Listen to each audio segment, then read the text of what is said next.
The college basketball experience preview and picks episode for Sunday, January 18th on the Sports Gambling Podcast Network is brought to you by Kalshi. Yes, make real money predicting sports.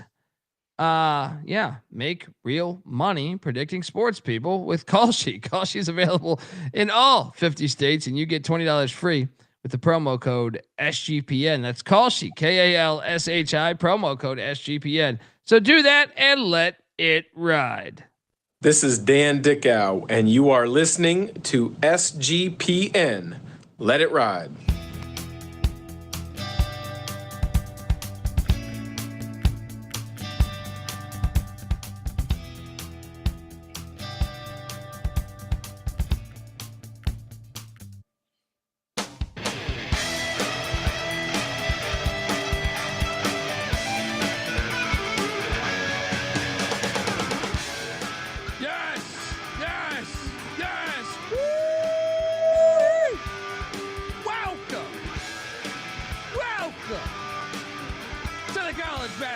Experience preview and picks for Sunday, January 18th. I saw the shit talk. We're going a little later than normal. And I got news for you. Well, when you're going 62% on your locks and you start the day 19-2 ATS, you might have 300 fucking drinks and start dancing on the fucking ceiling like Lionel Richie. And that was me all day, to the point where I fell asleep during the Gonzaga game, but I woke up, we won more money. So, welcome to fucking life, all right? Either way, I delivered. Now, I did hit a rough patch in the middle, but still, 62%, fuck off. YouTube.com/The College Experience. We welcome everybody. Haters, lovers, vegans, vegetarians, meat eaters, whatever the fuck you are. What does Fife Dog say? Black, yellow, Puerto Rican, or Haitian, right? Don't make a fucking difference, all right? We love you all. If you're wondering who the hell you're listening to, my name is Colby Swinging Database Dan, a.k.a. Pick D. That's not a pick. This is a pick. He was raised in the land down under, where a man thinks on his feet, speaks with his fists, and lives by his wits. When Dundee happened, he was a superstar. Whoa. I'm probably drinking too much and celebrating too much and not sleeping. Would have killed a normal man, but no, that's gone. The medical advice I got from that was like being hit by lightning. Pretend it never happened and get on with your life. The medical advice I got was Pick Dundee and Moneyline McIntyre are two goddamn geniuses. Should be involved with the space program. Oh, the winners were given out this week, and my camera keeps fucking up. I'm over here, I'm over there. I don't know what's going on. It's tough. It's tough recording in a garage with 9 TVs. Right? It's good to see you, buddy. Late show. I like a good late show. I am joined by my co-host. He is the host of the College Football Experience. Check out our national championship preview. You got about 36 hours to do that. We give you props. We give you everything. Winners, totals, everything. Give it up for Farmer, Staffer at Austin P with the Governor, South Carolina with the Gamecocks, and West Virginia with the Mountaineers. Ryan McIntyre, a.k.a. Moneyline Mac. What's up, brother? What's up, man? Yes, great day. Slight winning day. I was not on fire like you. We're late, guys, because of me. Final night in Park City, so I had to say goodbye to some good friends. And, slide in the DMs because I'm back in Morgantown tomorrow night. Let's go. Oh, shit. Mac tonight! Come on, make it Mac tonight! Forgive me, I poured a margarita and I did not actually get a chance to mix this thing. So we're doing the Intercontinental, the Venetian mix, the alcohol. It used to crack me up bartending back in the day. Like I'd go to put someone's olives in a fucking martini, and you get some high end piles of shit saying, "Do you have to put your fingers on the olives?" And I'm like, in my head, because you had to eat it back then because you're just a fucking little yes man, right? And you're just like, bitch, I'm putting this in vodka. It's disinfecting everything. I could rub my dick in here. You're not going to get any of it. Right? But it's okay. The tequila's wiping it all out. Buddy, we had ourselves a day. I mean, you had a winning day. That's all that matters. You had a winning day. Me? Yeah. I started off 19-2. I was, I'm telling you, my wife hated me. My son hated me. My 3 dogs hated me. My cat actually kind of fucked with me. I'll be honest. My cat kind of fucked with me. Yeah. I mean, let's jump into the madness here. What a day in college hoops, by the way. I mean, that was a fun ass day. Yeah, unbelievable day, dude. Take out the gambling and just like fun ass day. Well, it's always a fun day. Oh, what a start. It's always a fun day. Hold on. Richard, we cashed on the points, bro. Oh, God. What do you mean? When will y'all learn? Buffalo plus 10.5 was maybe the easiest win of the day. Yes. What? You can't come in talking shit when you guys won in overtime laying 10.5 by 3 at the buzzer. What are we talking about? We look smart. You were ridiculing us for that. God. How do you not get that, bro? I'm trying to be good. I'm trying to not wish death upon you for a second night. All right? I'm trying real fucking hard. All right? What does he say in what does Samuel L. Jackson say in Pulp Fiction? I'm trying to be the shepherd. Or whatever the fuck he says. This was easy cash, by the way. Georgia Tech. And I think here's the worst part about this, Mac. I think I even said sprinkle the money line, but I gotta be honest. I didn't. I just took the points. I should have. I didn't think about it. I said it would be a 1-possession game on these very airwaves. Yeah. We cash out the gate as Georgia Tech goes into the pussy pack. And look, whether you're Will Wade, whether you're Coach Valvano, whether you're goddamn James Naismith, the pussy pack will always pussy pack. And a good day to you.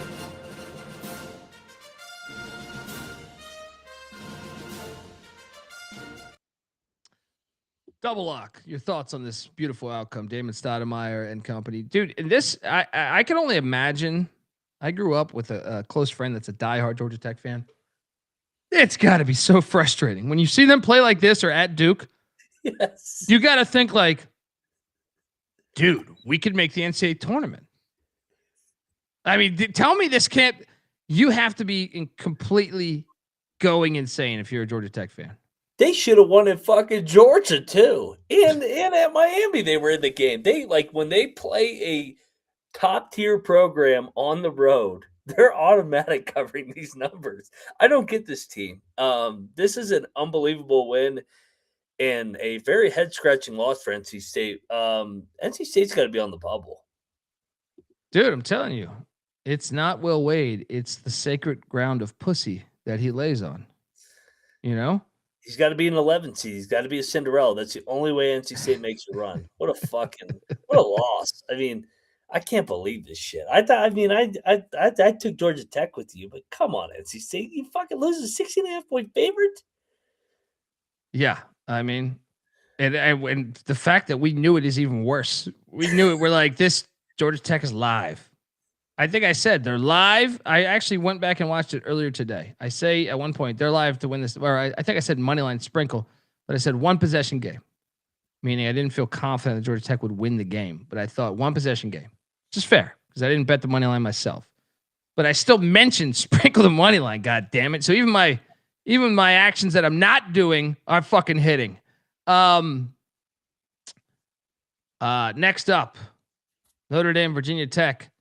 I did not bet this, but I took Virginia Tech, and I got to be honest, Mac, had you gone with Virginia Tech last night, I think you would have convinced me to bet Virginia Tech because I had it as a fringe, They won 89-76. I just want to walk you through the beginning of my day because not only did I kill it locks-wise, the games that I didn't lock were absolutely fire plays by me as well. Virginia Tech, 89, Notre Dame, 76. I know you and Bieniek battled here. Bieniek got a win against you. Your thoughts as Notre Dame is absolute trash. Virginia Tech's a good team, dude. I watched this whole game. They are. They are. Yeah. I played the desperation spot again with Notre Dame. What's wrong with Notre Dame, man? This is year 3 of Shrewsbury. Let me ask you something. I interviewed Shrewsbury, and he had some interesting points. I lit up when he said he fucking hated the NFL and NBA, and he just loves college basketball. He grew up in Kentucky, but I still wonder how likable he is. Do you think the players like playing for Micah Shrewsbury? I know his son's on the team, but I'm saying, like, other than that, is he a likable coach to want to play for? Because it seems like after that Cal game, when he went fucking crazy, and trust me, he did get shitted on with some bad refs that day. But you would think if you're a likable coach and the players dig you, they got your back the next game. Especially the 2 home games. That's where I get a little bit of a red flag where I'm like, dude, they should have popped up and said, oh, fuck you, ACC. Like, we got fucked in that game. We're going to battle for our coach. But, yeah, they've lost 3 in a row since that, or 4 in a row with that Cal game included. That's a great question because I don't know what the fuck's going on with that. Well, sometimes I think something like that matters. Like, I'm not saying he's a bad coach because I thought he did a decent job at Penn State. And he did a great job at Penn State. Yeah, but I also just wonder, like, sometimes in moments of scrutiny, especially nowadays where you can transfer, you can do all this shit. Like, the players have power now. So you can say, yeah, you know what, man, fuck this season. Next year I can go to greener pasture, Yep. And Mike Young, I mean, look, Micah Shrewsbury was still a nice interview to me. I don't want to completely shit on the guy but I just wondered how likable he was outside. Like, I had a good time interviewing Shrewsbury, and I thought, obviously, we share the same hatred for the NBA and NFL. So the fact I could get him on record saying that, I was like, oh, this is great. But I just wonder because it seems like the team after, especially you would think the heartbreak they dealt with in Berkeley, you would think they would have rallied behind that, but they didn't. Agreed. Yeah. Next up, Virginia SMU lock battle win for one pick Dundee over McIntyre. What a game. As the Wahoos, this was a great game. 72, SMU 68.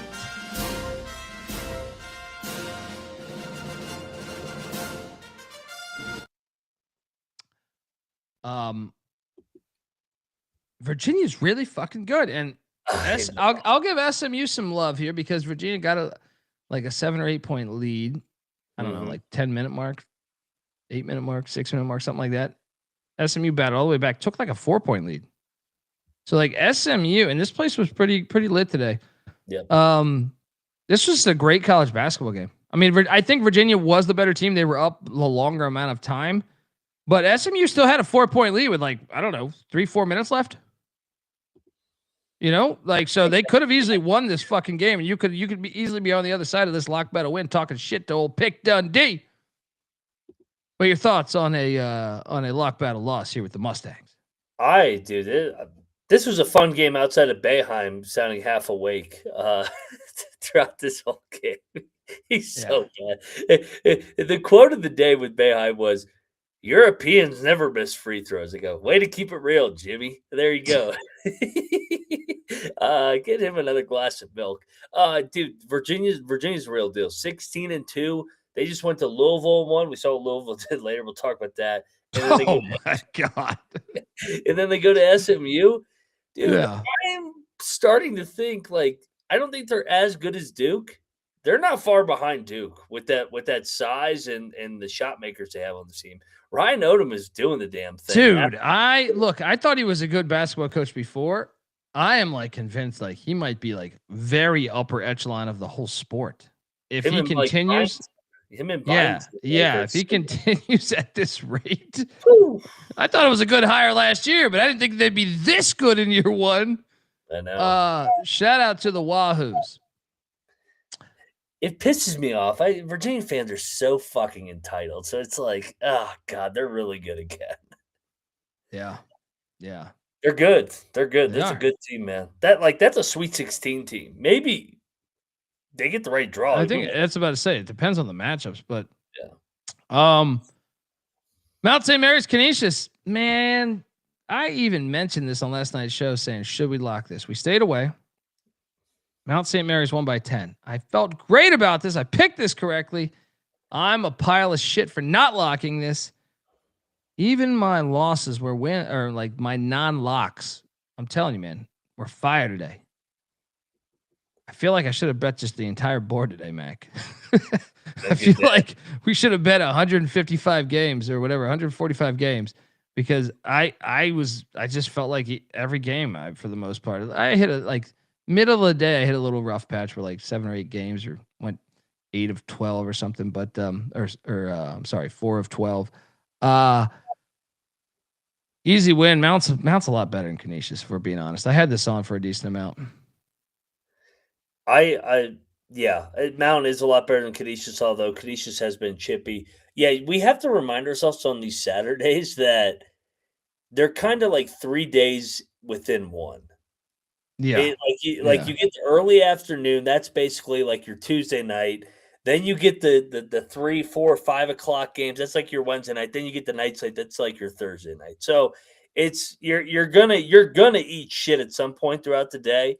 But if you can catch fucking heat on 2 out of the 3, then you have a fucking fire day with all the volume. So yeah. Yeah. Hold on here. This guy is low IQ.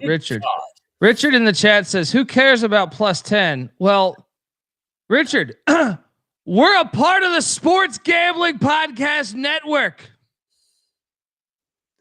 You see that number on the screen besides Mount St. Mary's on the left and Canisius on the left as well, the 134.5. We talk about it for each and every game.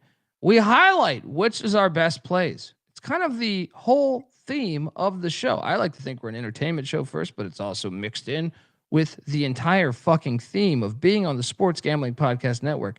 So please, dude, I'm trying so fucking kind. I'm trying so hard to be fucking kind. What I'm trying to say. Like, I'm trying really fucking hard, man.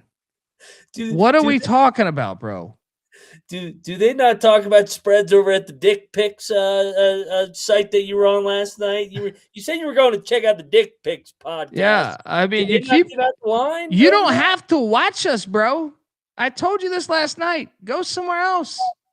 Go somewhere. I don't give one fuck, man. Like, I mean, I'm glad you're here. Sure, we get an extra eyeball on us. Sure, we win. You lose. You are still watching us. But we called for Buffalo, and Buffalo with 10.5 points. We didn't say Miami Ohio is a piece of shit team that's going to lose. Buddy, if I met up with you, I would first call you a moron, and then I would buy you a beer. Right? I know I wished death upon you last night. I'm in a better mood tonight. I'm trying not to wish death upon you again, but even if so, like, I talk shit, right? I don't really wish death upon you until right now, maybe, right? Until right now, until you come back the second day, right? But buddy, why do you what did you do wrong in life? Like, where did it go wrong? Where did it go wrong where you think that we actually care about Miami, Ohio on the money line? I hope Miami, Ohio wins the fucking national championship. Amen. Mac, would you love to see them win the national championship? Yes, I had Travis Steele on this show last year. It'd be like if it was NC State, if you're doing this for NC State, I would actually get it because they're public enemy number 1 for me, right? And for Mac, it'd be Pitt. I would understand it if you were coming in with Pitt, but Miami, Ohio, we want them to be good. Yeah. We never said they're going to lose. Where are you getting this from, bro? We took the points and it's smashed, by the way. It's smashed. It was never in doubt. They should have lost. So the courage to come here talking shit when we dominated that bet is fucking fascinating, bro. It's fascinating. Like, please, bro. I don't know what else to say. Like, I'm trying to not belittle you. I'm trying really fucking hard not to belittle you. He likes Bieniek's overs. Yeah. That's what he keeps talking about. Now, should we have the FBI look into this with the investigation? Could this guy know Noah Bieniek here? Could this potentially be something going on here? Maybe are you Bieniek's burner? Just trying to shit talk. Bieniek, is that you, Richard? Oh my God, man. Fat guy in a little coat. Fat guy in a little coat. We're trying to talk Mount St. Mary's. Great movie. Tommy Boy, baby. Oh, the best, man. Next up, we have, after we nailed Mount St. Mary's, Kentucky and Tennessee. Dude, who did you take here? I locked Tennessee. What the fuck, Barnes? God, what a choke job. Dude, I gotta. So I had Sports Grid right at the end of this game, right? So like probably the first like 5 minutes, this was over. I was supposed to go on Sports Grid, so I had to quickly. My son had no diapers, so I had to run out to get diapers, and I missed the final 5 minutes of this game.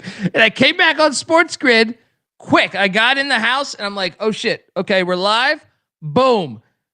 And I'm like looking at my phone as they ask me about this game.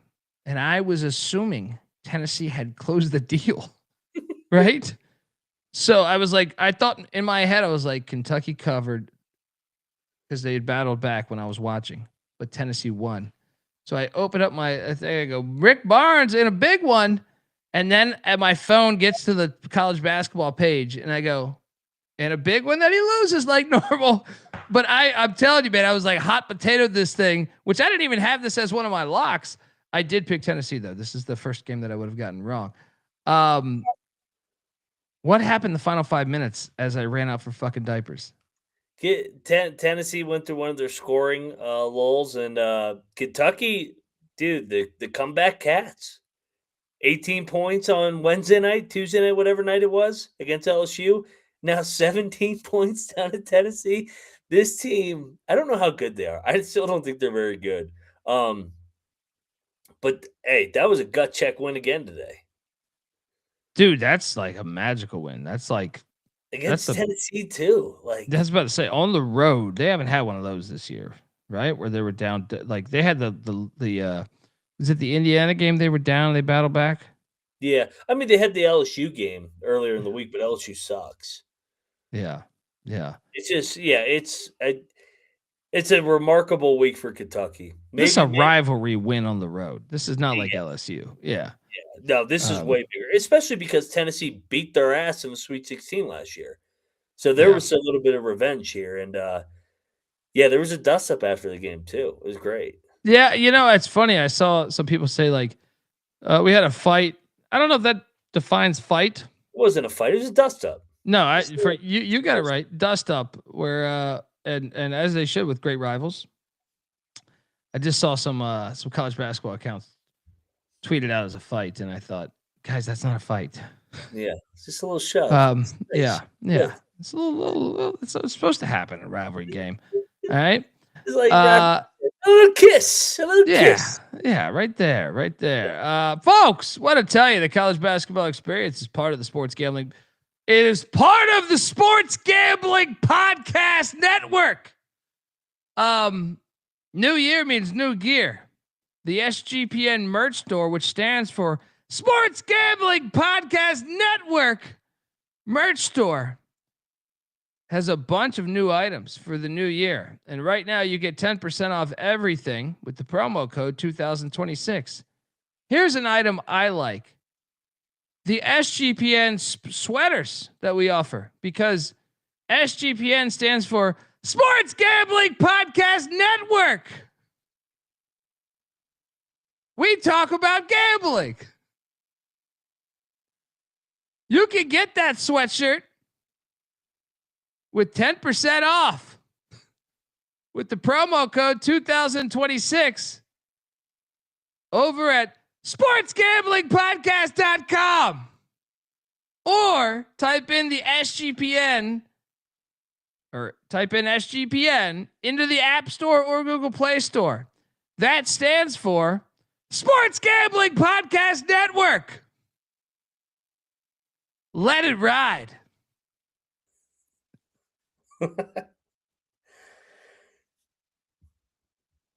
We're also brought to you by Avo.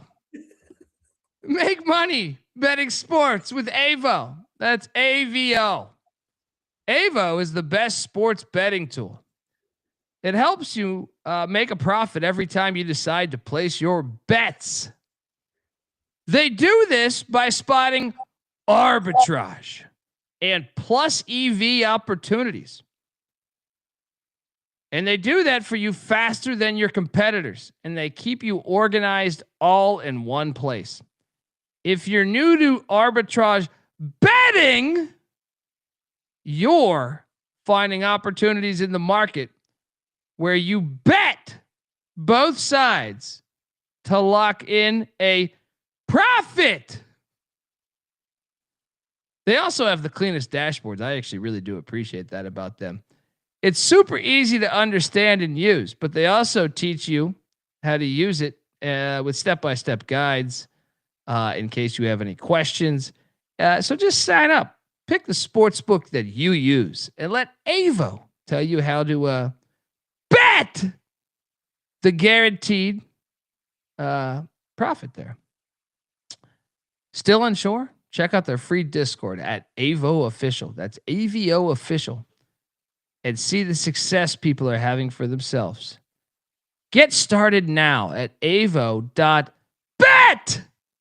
and use the promo code SGPN for $18 off. That's avo.bet. Promo code SGPN for $18 off. We're also brought to you by Kalshi, a real money prediction market, legal in all 50 states. Yes, all 50 states. You can trade tons of markets in sports, including college basketball, college football, NFL, NBA, NHL, and many other sports. Plus, you can even trade props like first touchdowns. Besides sports, they offer tons of other entertainment markets. Betting markets like entertainment, politics, hell, even the weather. With Kalshi, you can trade anything. New customers get $20 when they use the promo code SGPN. That's Kalshi, KALSHI, promo code SGPN. All right, we are back on the college basketball experience, which is part of the Sports Gambling Podcast Network. Hi, how are you? Hey, I think the sponsors appreciate you emphasizing slowing it down. Yeah. And really, Well, really getting the it's spotlight. funny. These gambling sponsors happen to be affiliated with the Sports Gambling Podcast Network. Doing my Sam Kennison. God. Rest in peace to the great Sam Kennison, the greatest one of the greatest comedians of all time. Next up, we have Elon and Hofstra, and oh boy. Dun dun dun dun. Dun dun dun dun. Well,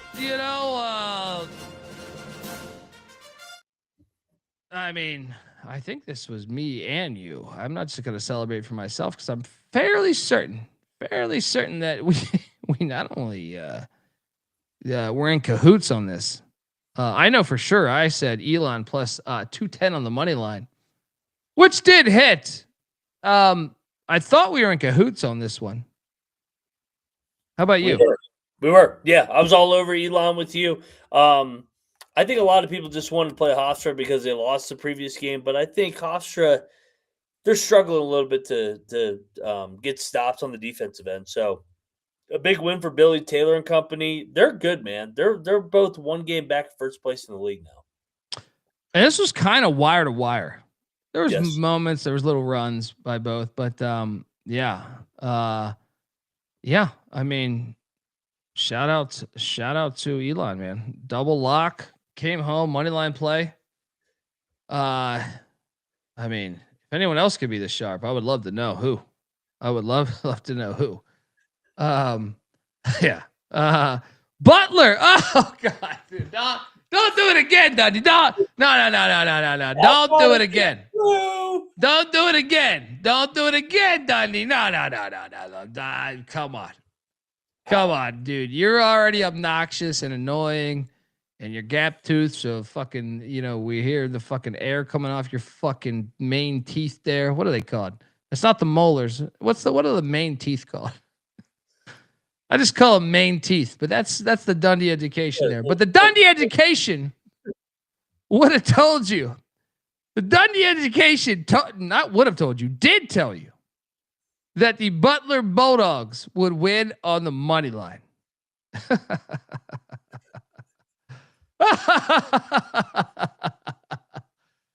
Plus 250 on the money line. Fuck you. Fuck you. Fuck you. Double lock. Bieniek took Seton Hall, by the way. Gotta throw that in there. Bieniek took Seton Hall. Your thoughts on Thad Matta in a must-win spot where they got it done? Boom. Were We're you ever making just lots of money. We What's were. Were you watching this going, how's Butler going to fuck this up? They're up 10 with a minute left. Is there any way they could lose this game? I was thinking that the whole entire way. There was a point, I feel like, when they were up 14 and Seton Hall cut it to 6. Yeah. Maybe 7. And I was like, okay, we're going to at first I was just actually, me, big ego. And I was on the moon. I honestly, dude, I had the 9 TVs on today. Right at noon. I set my alarm because we got them super late last night for 11:45. I woke up. My angel of a wife had breakfast ready for me. I sat in front of 9 TVs eating breakfast. And I shit you not, on the 9 TVs at the time, because Tennessee, I had not bet on, but at the time Tennessee was winning by a lot. I was like, honey, every screen I'm right on. Every fucking screen I'm right. And I was like, but it's not the end of the game, so we shouldn't celebrate. But goddamn, every screen we're up by a lot. This was easy. This was easy money right here. But yeah, I did panic a little bit when they cut it to 7 because especially because Seton Hall had been like a second half team all year long. Yes. And we had PTSD from fucking Butler. Like, it's just like, oh my God, how the fuck are they going to fuck this up? But yeah, good win for Butler. I mean, I think they have better players than Seton Hall. Seton Hall's just overachieved because of their culture and toughness. Because Shaheen Holloway is a great fucking head coach. Yeah. You look at Seton Hall's roster and you're like, how many coaches could do what he's doing? Yeah. It's like some Matt Campbell shit right there where you're like, the guy's a great head coach, man. The guy is just a great head coach. Like Thad Matta, who I think is a good basketball coach. I know he's a little up there in the years, but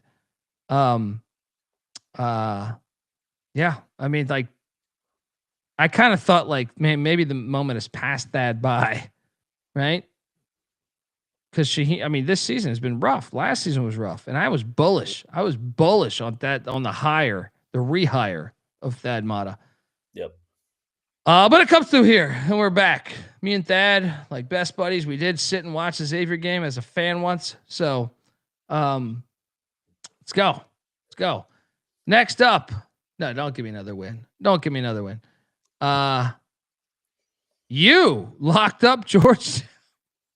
Bro, we should have fucking KJ losing a wide open 3 to tie the puppy. God damn. I took Georgetown. I didn't bet it. You locked up Georgetown. Damn. Hold on. I need to pull up Ed Cooley's comments after the game. That was a joke.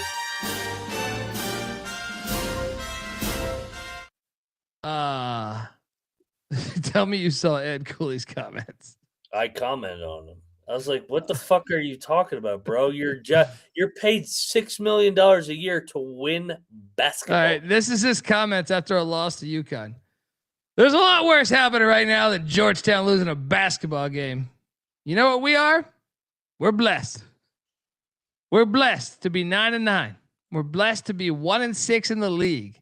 It could be a lot worse.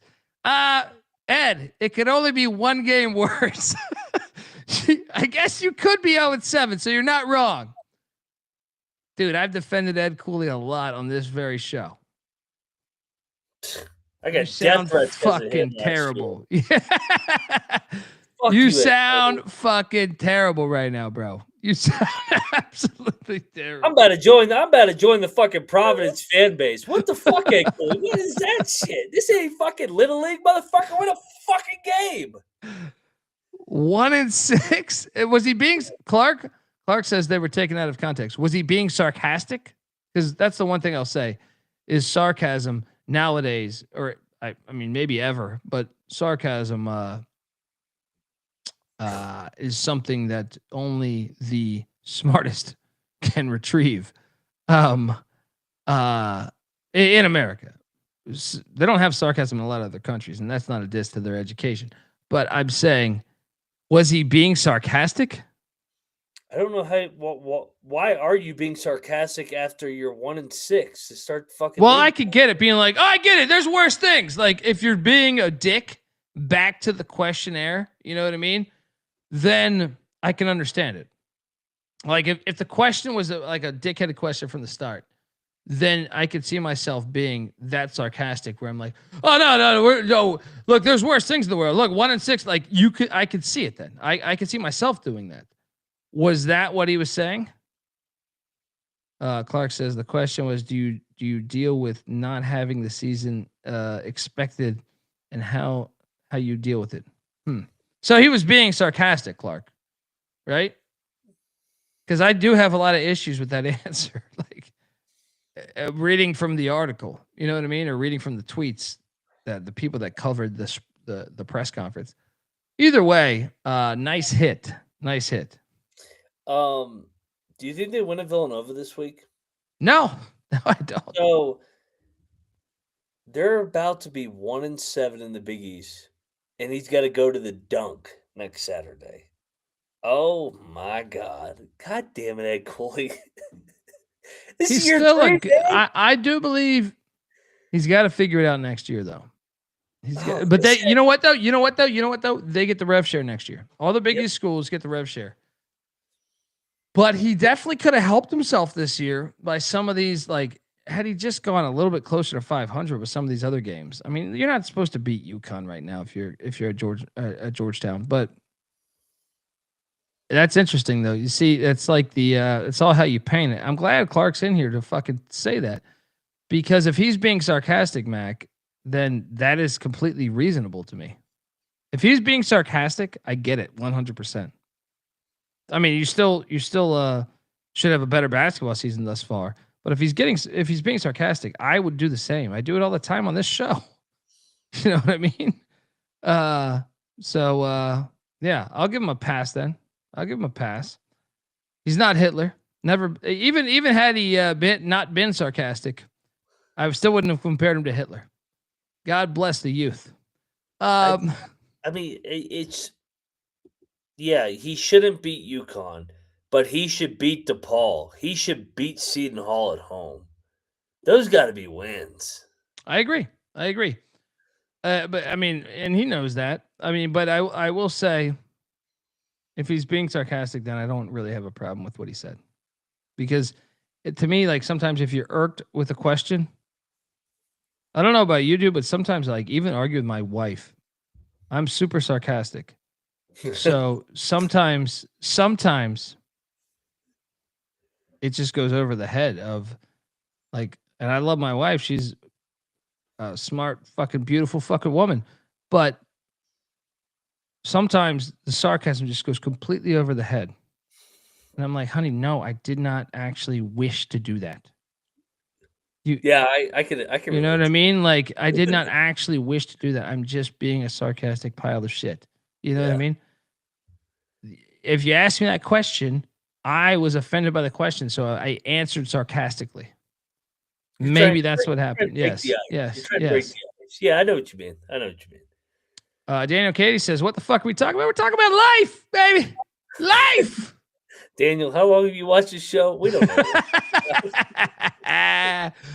Buddy, look, Daniel Katie's the fucking man. Daniel Katie's one of the few people in this fucking chat that I've had a fucking alcoholic beverage with. Clark being the other, actually. Those are probably the only two right now.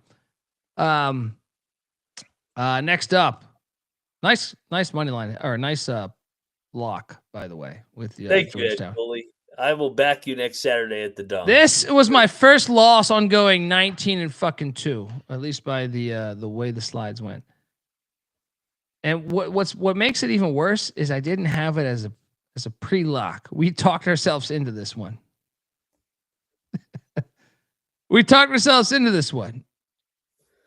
Dude, Minnesota's kind of good. Dude, Nico Medved, man, that's my guy. Never got my Italian 5-star meal with him. I don't know. It's a Fort Collins Italian meal. There's still asterisks next to that. Yeah, I feel like this was never really in doubt. I did not have this on the 9 TVs, to tell you the truth. So very boring game. Yeah. Illinois is good. Illinois won what? 7 in a row, 8 in a row now, and they're 6-1 in Big Ten play. They've positioned themselves nicely. Brett Underwood's a hell of a regular season coach. You gotta get over the hump in March. Hunt. Shout out to Mac Dre in the chat. Mac Dre. Quick question, because I've always wanted to know, what's your guys' sleep schedule? I can't fucking talk. Sleep schedule. Yeah. Let me tell you, buddy. It's not very good, our sleep schedule this time of year. Let me tell you something about the East Coast. It's a little secret that they don't want out there. Everyone that lives on the East Coast is a fucking moron. And I say that with genuine love. Once you've lived on the West Coast, like I did for 21 years, this is the most insane time spot. Like, I don't understand why people live here. Like, I'll be honest, like, I have my own reasons for mine. Family. Yeah, I'm at I talked about it the other night. We were talking about our dads at a certain age, our moms at a certain age. But I don't get me wrong. There's a lot of times, and it's not even necessarily like Santa Monica. I love where I live in Santa Monica, but I'm just saying the West Coast time zone / mountain time zone. You're in the mountain time zone right now. It is the greatest fucking thing. Even when I was in Nashville with 1 hour back, I said, this shit is beautiful. So basically right now, dude, I go to sleep at like 6 a.m. I wake up at like 11 and I wake up right away. Normally my son is fucking with my face when I wake up. He's like grabbing my face. And then I have to do shit and nonstop. I mean, like a normal person, you got to do shit. But I'm saying, like, yeah, sleep schedule's not the greatest on the East Coast time zone. Mac, I know you'd already kind of alluded to this with the wife reference, but in case you wanted to dwell on that, the microphone is yours. Yeah, I don't even know what my sleep schedule is right now. I mean, what do we get done? 5 or 6? And then I usually do a couple things. Then I'll catch a cat nap from about 6. Always get a nap at, like, to me, like the 6 to 7 o'clock window. That's especially like, because there's college hoops has now started to like creep into the 6 o'clock time zone. Some. Yeah. But that was normally like between 5 and 7 was normally my time to sleep. Maybe even 8, because even some of the games that tipped, I was like, I'll catch the second half. But yeah, it's been a struggle.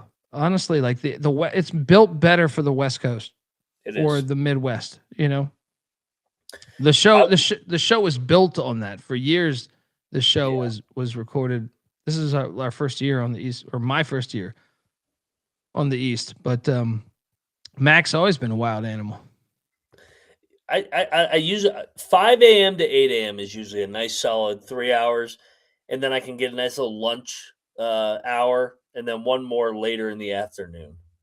And then usually after I work out in the afternoon, because I get done working out and I'm fucking gassed, and I'm like, all right, I gotta fucking lay down before the pregame show, and then the game starts. So yeah, usually it's about 5 hours this time of year. But on the weekends we can stretch it to 6. Honestly, like we were talking about a little bit this is before the episode, and we've had a lot of people come through SGPN over the years, but Mac comes from the coaching background where it's been well documented, whether it's, I mean, I've talked to June Jones or Nick Rolovich or Mike Leach or whoever about this, Jerry Glanville. I'm forgetting coaches we've talked to. You know what I mean? Like, but there's been a shit ton of coaches we've interviewed on this show, or I've talked to, or I met up with Ken Niumatalolo, Timmy Chang. I mean, you got to be a maniac to coach, right? The hours are a complete grind, right? You have to be super hungry. Yep. You got to love it. Well, I will compare that with stand-up comedy. Like, that is one thing, like stand-up comedy, there's no cheating the stage time. There's no cheating it. You know what I mean? Unless you're already famous like Steve-O or something where you can come back in because you're famous, there's no cheating. You have to put the reps in. You have to be hungry. You have to. Honestly, like you look at Sean and Kramer, SGP, CJ, myself, the backbone of SGPN is basically based on stand-up comics and Mac, a coach from the coaching world. Like, that's the reality. Like, there's similarities. You have to be a fucking maniac. And, like, I think there's nothing. I've always encouraged the guys, even before we had CJ, I said, like, we got to hire more comics. And obviously I didn't have the pipeline into coaching, or I would have said, we got to hire more coaches. You know what I mean? Because you have to have the drive to want to do that, to want to do, you know, I mean, when you think about coaches, I mean, Mac, you can speak better on this than myself, but I'm saying, like, you're traveling nonstop. You're always doing shit. I would imagine breaking down film is a great, especially, you know, more so in football, I guess, but I think in basketball too, right? Football staffers' hours are fucking crazy. Like basketball is crazy, but football's a different level. Like when I was a GA in South Carolina, when those guys were working for Muschamp, the GAs, dude, they were leaving the office at like 2 a.m. and they'd have to be back in there at 5 a.m. It was ridiculous. I'm over here. I was like, oh, I could leave at midnight. I'd be back by 7. I'm getting a couple extra hours of sleep or a couple extra hours at the bar. You guys have no life. Yeah, football is a completely different animal. But to your point, coaches comment, like you gotta love what you do. It's yes, you're working or it's fun, but it's work too, man. Like you gotta grind. You don't get paid shit. That's what I'm saying. Like with stand-up, that's the beauty of it. I think with I can only talk about I've never been involved with coaching at any level really, besides just like fucking around. But with stand-up, like you're doing everything you can for free. You're not expecting money. That's honestly the heartbeat of SGPN. How we started this thing. We were just fucking dudes that were comics that were hungry to talk. And we were committed, and we knew the like, dude, I used to host a show. I used to host a weekly show every single Thursday in Orange County, every Friday in San Diego, California, every Saturday in Santa Monica, California, right? Every single week, right? And like, then I'm also trying to do shows those nights too. So it's like, I mean, I'm not trying to say we're fucking Superman or some shit, but I'm saying like we were hungry. I'll do fucking a million, like we would do a million shows a night, or we just have the drive to want to do shit. I have a podcast out there somewhere in the universe where we talk about RoboCop for 5 hours, right? So I'm saying like, and that's not my podcast. That was someone else's podcast. Said you like RoboCop? You want to talk? I said sure. We just say no to anything. You know what I mean? Like that's it, and that's kind of how SGPN started. Was like Sean and Ryan were doing their shit. And they hit me up. They said, "Hey," I said, "Let's do it." Yeah, of course. I'll never turn it down, right? And then we started doing shit, and we just knew we were smart enough to know that we should probably do it weekly. And if we're not going to be there for a week, record ahead of time so that they think it's live. And then boom. But you got to stay fucking hungry. You got to always stay like comics are always hungry because, and you're used to working for shit. Let's call it like it is. Like, not that SGPN is trying to benefit off that, but I'm saying like you're used to working for nothing. You're used to working for nothing. You're used to living off 10,000. I drove to El Paso, fucking Texas, to do a show for $50 a night. Not many other fucking people would do that in any job. You know what I mean? We're like a JUCO. That's why I'm always so high on the JUCO coaches when they finally get their crack. I'm like, oh, these guys are hungry. They're gonna figure it out. Yeah, we were like a JUCO. Now we're at the mid-major ranks. Yeah, yeah. And we're still gonna get fucked up. We're still gonna get fucked up by that CBS money. All right. But we'll do it with a smile on our face. We're gonna beat their ass in that 12-5 matchup in the first round, though. You those fucking little pussies. Yeah, it's true. It's true. And we'll still fight you. All right. Still fight you. That's our analysis on the Minnesota-Illinois game. Hope you Gopher fans enjoyed that one. Next up, Duquesne is taking on Fordham. I hit this one, even though I didn't bet it. I think we triple hit this one. There wasn't a lock, but all of us took Duquesne, and they destroyed Fordham. What was the final score on this shit? 11-point win. I mean, we're pretty deep into this, and I've gotten one game wrong, and that was Tennessee, Kentucky, and I didn't even bet that fucking thing. How much eyeballs did you get on this? I'm sorry, not Tennessee, Kentucky. Illinois, Minnesota. What's that? I didn't get any eyeballs on this one. I think I may have seen like 2 possessions. Like I probably watched about 9. Well, by this time, the Buffalo-Miami game had started. Oh, wow. Covered that game. Yeah. Well, we're about to cover that game. We covered that game, believe it or not. We actually made real money on that game. Next up, we had App State ODU. ODU wins by 2, 75-73 in a classic Sunbelt matchup. I did pick this game incorrectly. The line did reek a little bit though, but so I probably should have listened to the line. Mac, you took ODU, I believe. I did, no bet. Just because I've been burned so many times by ODU. A nice upset win here. They get a split on the road. Yeah. Then hey,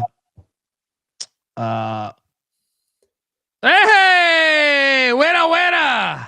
What a game. Play our winning music, Dundee, because our bets made currency. The whole other point of the show, besides great premium entertainment, is to pick winning picks on the Sports Gambling Podcast Network. What a concept. Buffalo with ease in double overtime. Miami, Ohio wins at the buzzer, 105-102. Never a sweat. I enjoyed the fact, Mac, that Miami, Ohio stays undefeated because I want them to make the NCAA tournament despite the best efforts from some fucking moron, right? Yep. I want Travis Lexington Steele to win the national championship, but I am also a genius for realizing they are in the MAC and Buffalo will cover, and many other MAC schools are going to cash for us. Your thoughts on this game? Everything you just said, man.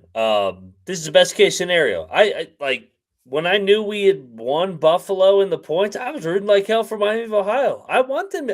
I want the MAC to get 2 bids. I want Akron, or I want Miami of Ohio, and then if it's Akron who wins the tournament, to both get in. I love the MAC. So a great win for Travis Steele. This was I thought for sure finally they were going to lose one, but this team's magical. 19-0.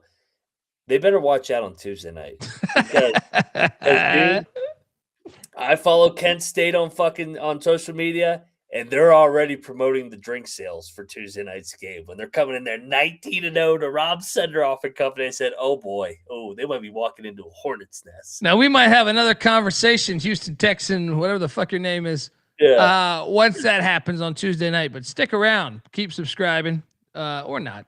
Like I said, not gonna lose any sleep. I love that. Last night I was thinking about it this morning. He was like, "Your jobs depend on this."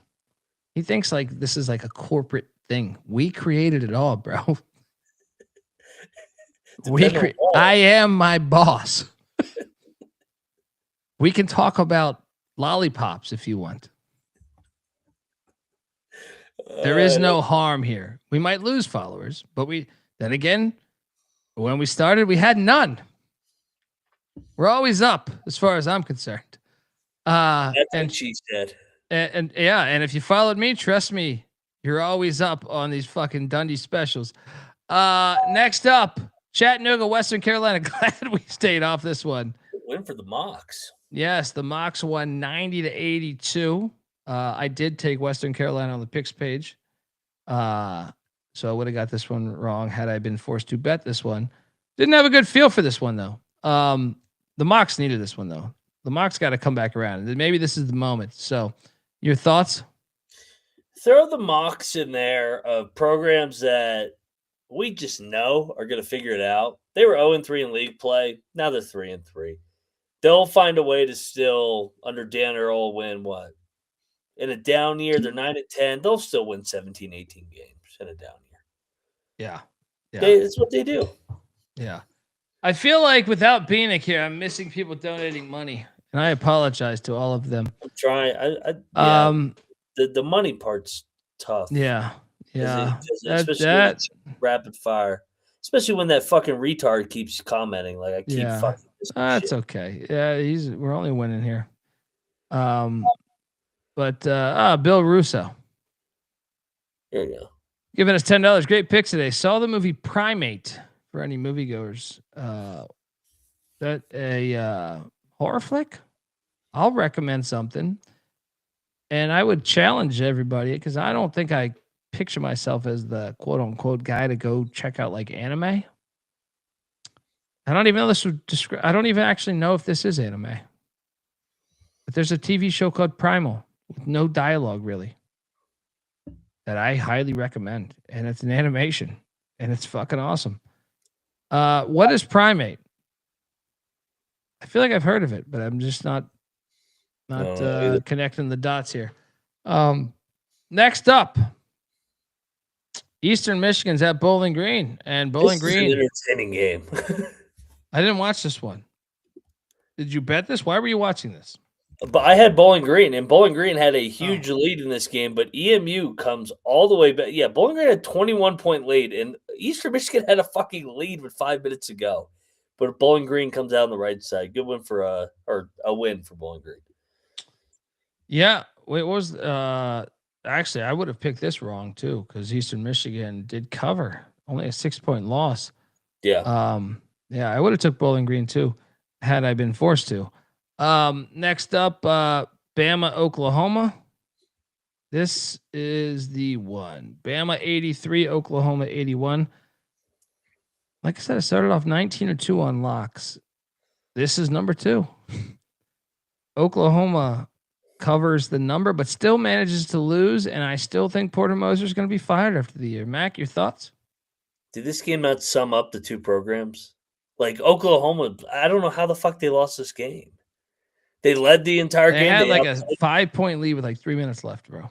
Yeah, and Alabama just kept chipping away.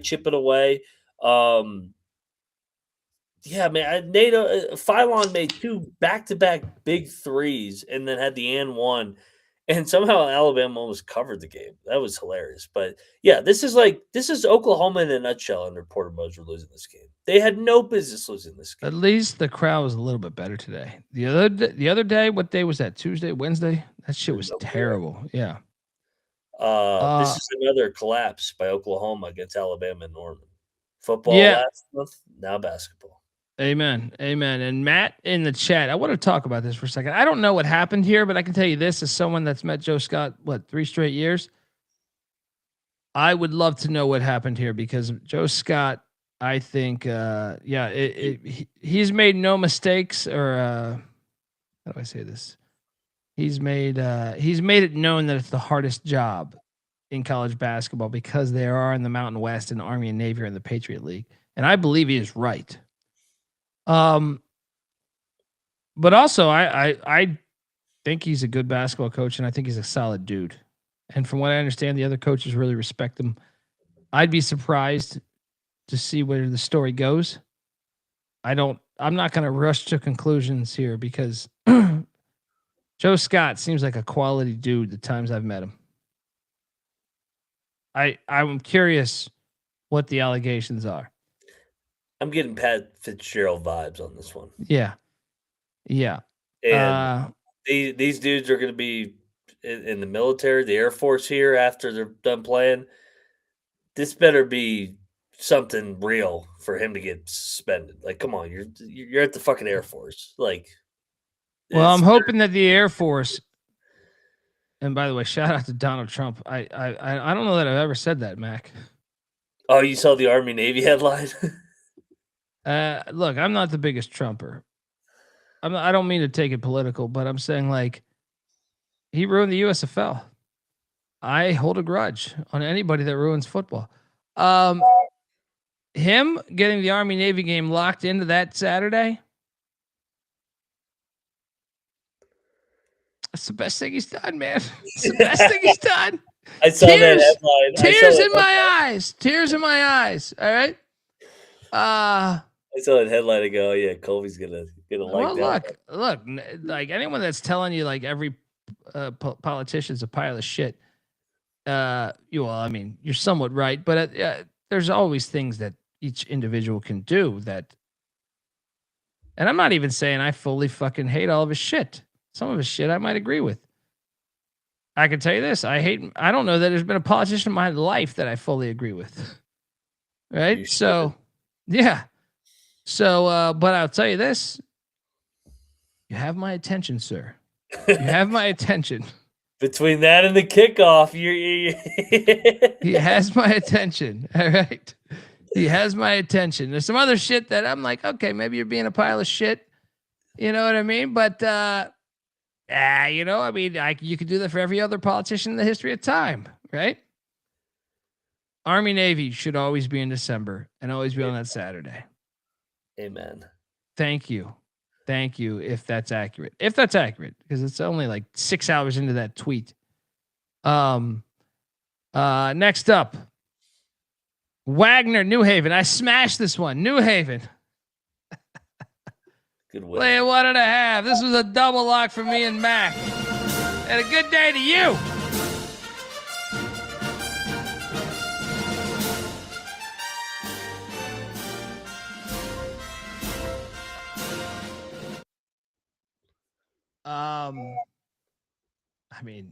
We're pretty fucking sharp. Anyone else laying 1.5 with New Haven? How many other podcasts even know they're a program in D1 basketball? You think that Dick Pics podcast that the guy was talking about? I have no idea what he's talking about. God bless them though, because they got him out of there. Good for them, right? Good for them. They're kicking ass over here. Meanwhile, we got Anthrax in our chat, right? Dick Pics had Wagner plus 1.5. They probably did. But Dick Pics, I'm not going to shit on a stray independent podcast trying to do the grind, you know? Especially if their name is Dick Pics. Especially. He's not dick pics. I renamed it. Oh, okay. I didn't want to shit on somebody else's show, so I renamed I it. was hoping. I was thinking they were like that was an original name for their picks. No, Dick that's my pics. nickname I don't for know this. how many. I don't know how many dudes are gonna jump in that, but I mean, hey, it's 2026. Hey, man, maybe that. I watch TV. God damn it, right? I can't see shit without seeing some crazy shit. All right, so I mean, why not? Right? Turn over that leaf if that's you.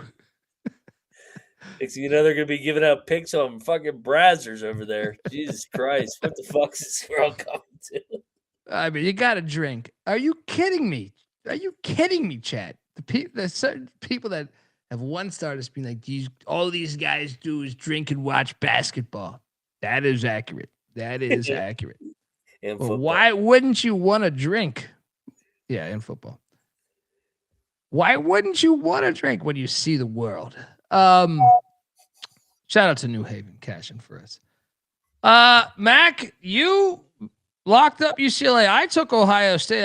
I told you this was a classic Cronin bitch game. I warned you. This is a classic Cronin bitch game. And he was a bitch after the game, too. I saw it. I think I nailed this to a fucking T. Oh, well, we're gonna be out here. We're out. Well, I haven't been home over there. My wife, we're fucking 3,000 miles away. We're 3,000 miles away. UCLA. You can dial 1-800-PICK-DUNDEE at any time. I have a screenwriting degree from your prestigious screenwriting program. You can hire me at any time to coach basketball and pay me millions. And I guarantee you this, you can schedule games in fucking New Delhi. And I will go to every one and have the team as ready as I can get them. And I will not bitch for 1 second about the travel. New Delhi, Baghdad, well, I'm not going to bitch on the actual mileage. Might bitch on some of the shit going on in Baghdad. But the mileage won't be an issue. 1-800-PICK-DUNDEE, UCLA. Mac, your thoughts on the game? Is this the softest UCLA team we've seen under Cronin? Like his Cincinnati teams were dogs. Like they competed, they defended, they rebounded. He's been in LA. It's natural. It's just natural, bro. He got to get out of there. Like honestly, I thought this would be an audition game for that job right there on the right. Like I think he fits Ohio State a little bit back in Ohio. Good one for Diebler. Best win of his tenure, or at least this year. Yeah, Diebler's crackers, cookies, whatever the fuck. He's doing a good job. Yeah, no, I believe it just naturally makes you, it's just everything. You're at the beach. UCLA's, I've said this forever. As someone that's went to UCLA's campus a lot, I'm glad I didn't see it when I was 18. Because God bless you, ECU, but I'm telling you, UCLA's campus, I don't know that there's better. Like Pepperdine, maybe, because you're staring at the ocean. Yeah. Right? But Pepperdine's a religious institution, so there's there's that going on. UCLA's campus, it's hard to focus on like life. Scattered ass walking through the hallways. You know what I'm saying? Like, it's hard to really think about it. What am I supposed to do? Oh shit, we're talking about that 2-3 zone I wanted to implement. Yeah, look at that chick's legs. Good God. It's like, don't do that. My name is Mick Cronin and I'm a basketball coach. Look at that fucking twat. Right? I can't do this. I can't fucking do this right now. 2-3 zone, 2-3 zone, 2-3 fucking zone, 2-3 zone. Focus. Look at that chick's tits right there. Look at those thighs on that fake tits. Those are fake tits. Those are fake fucking tits right now. God damn, she's just sitting there reading a book next to that fucking tree. I would read that book with her. All right, 2-3 zone, 2-3 zone, 2-3 zone. I'm gonna show her. I'm gonna show her cross screen down screen. I swear to God, I'll buy her fucking dinner tonight. I will buy her fucking 2-3 zone, 2-3 zone, 2-3 zone. I'll box her out. Full court press. Motion, high motion, high motion, high motion, high motion. Look at that. I'll fucking eat her ass. Look at her right now. She has no idea. Her ass is in the air. In the air right now. Why am I with my wife? Why am I with my wife? I know my house burnt down. I wish my wife would have been in the house when it burnt down, because have you seen that girl's ass? Have you seen that girl's ass? High pick and roll, high motion. Get the ball in low. Get the ball in low. Yeah. She could really box out. Yeah.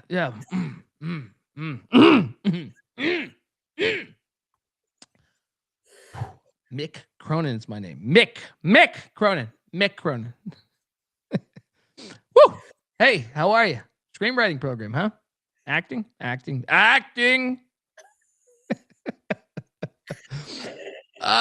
are you? How are you? You want to come to a game, honey? Oh, come to a game. Pauly Pavilion. Pauly Pavilion is where I coach my games. Great ass. No. Agriculture.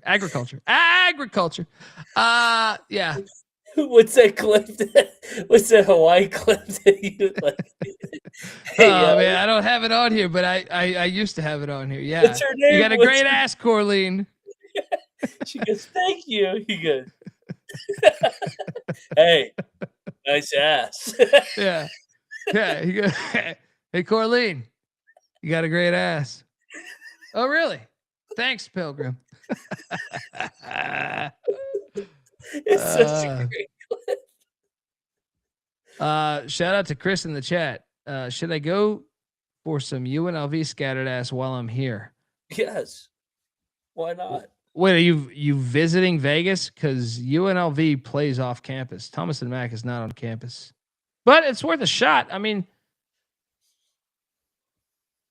everywhere, in my opinion, everywhere should be that. If you're single, or if you're looking to move on, every day is a new opportunity. What was this club back in the day? There was a club, and it's still there in Vegas, where I felt like every chick was a fucking dime piece. Oh man, I'm drawing a blank in Vegas. Oh man, it's just Cloud Brain. Cloud Brain's getting me right now. There's a club. It's still there. That steakhouse we went to, Mac, that steakhouse we went to last time, it's right across the street from it. When Jacksonville State completed that Hail Mary against Florida State, we were watching it at that steakhouse. It is right across the street from that shit. I can't think of it. I mean, it's a problem. Yeah, scattered ass all over there. I can't remember it right now, but I want to say it starts with a B. If that helps. I could be way off though. Next up, we have. He's at porn convention starts Wednesday. He says, "There you go." Oh, you're doing all right. What's the one? Not Janet Jameson passed away or whatever, or did she pass away? I think she passed away. Who? Lisa Ann. That's the one to catch the photo. She's the one. She's the one in fucking fantasy whatever now. Yeah, I know. Well, she's getting to that age. You can't keep doing like. You got to think about your next career. Yeah, I mean, you got to monetize the porn career. Like you don't have that long of a shelf life. Yeah, so you got to start thinking about fantasy football or whatever the fuck you can think of. Boston was at Loyola Maryland. We both took Loyola Maryland. Didn't lock that up, and Loyola Maryland won by 17. I did not think they would win by 17. How about that? That is thoughts. Yeah, that is a hell of a win there. Like you said, I mean, the line being 2, I thought this would be a tight game, but shout out to the Greyhounds. Yeah, they were thinking of that porn convention with that one. Yeah, glad I didn't bet that one. Next up, we did lock up Lafayette. -2.5. They won by 19. They held Holy Cross to 55.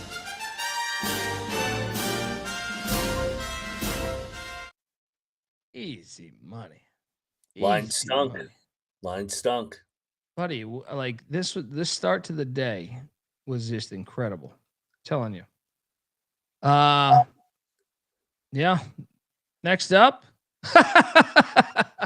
Love Lemoyne. I tried to bring you idiots. I even called you guys idiots on this specific game. Lemoyne by 15 at Chicago State. You morons. I think Bieniek said it's a far road trip. I just didn't want to lay points with Lemoyne on the road, but God, Chicago State is bad. I told you, Lemoyne's solid too, man. They're solid. 15-point win. Another Pick Dundee special.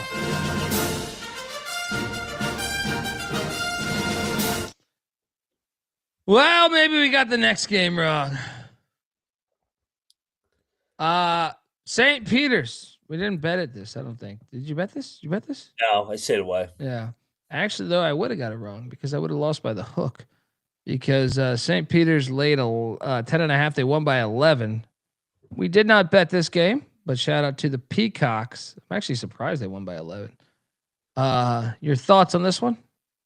A good win for the Peacocks. They're right there in the thick of the things, and the MAAC. Yep. And then, I like to think we're pretty ahead of the curve. I mean, I know we're getting very Ric Flair-like on this episode, but you should have expected it if you followed our plays because, well, we kind of gave this one out on air. There was this ACC, this big time ACC matchup. Once upon a time, there was this big time ACC matchup that was going off at plus 280 on the money line. It was an old Big East matchup, and it was a double lock from myself at Moneyline McIntyre. Boston College wins outright. Outright. 81-73. Woo. I get so sick and tired of just people telling us we don't know what we're doing here. Look at this. Look at this gold we're giving you. Syracuse, you're terrible, by the way. How are you losing to Boston College outright as 6.5-point favorites? Easy handicap. And your thoughts on us being complete geniuses again? Started seeing people talk about Syracuse as a potential NCAA tournament sleeper. Nope. BC. That's a killer. You can't lose that game. That's it. It's over. I mean, we're 22 slides in. I have 2 games wrong as far as wagers.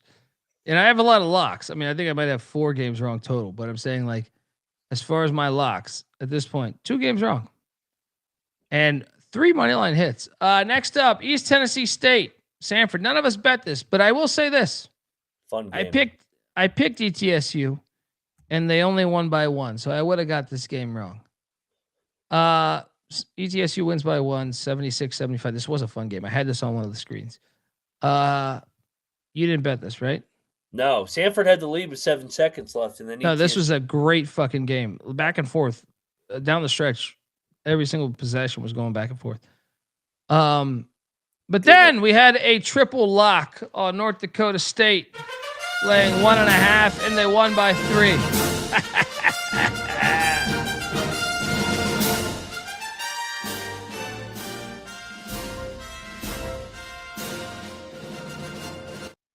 I mean, don't do it, Dundee. Don't talk too much shit. They might not unsubscribe. Dundee, you're still in a garage. Who cares? Easy money, bro. This was easy money. Easy money. It was easy money. That's a good. I mean, they grinded this thing out. I kind of expected that. Yeah, I never thought the Bison would lose at home because that's what they do. They just win home games under David Richmond. So the Bison 6-0 here over the Tommies. Tommies played well today. Just it's hard to win in that building. Yeah. All right. Well, let me go to another game that we maybe hopefully. All right. There's no way we made more money. Oh, we double locked Central Arkansas. Laying 11.5. They won by 29. They're good, man. I like this team. Oh my God, it's a free fucking show. And you get fucking morons in here Talking about you. I mean, we're dominating. You are dominating. Tequila should be $200 bottle of Don Julio. It's like a $50 bottle. It's, should be $200. I'm cheating myself. Mac. By White Tiger having like every fucking toy ever imaginable, thanks to Troy Tuning. Yeah, I mean, this was easy money. There's no way we'd win again, right? No, stop it, dude. Central, the real Blue Devils. Triple lock on Central Connecticut State as they cover the 6.5 and win by 8. Hey, you guys aren't being honest. You're not being honest. You would never release an episode 24 hours before with all these winners.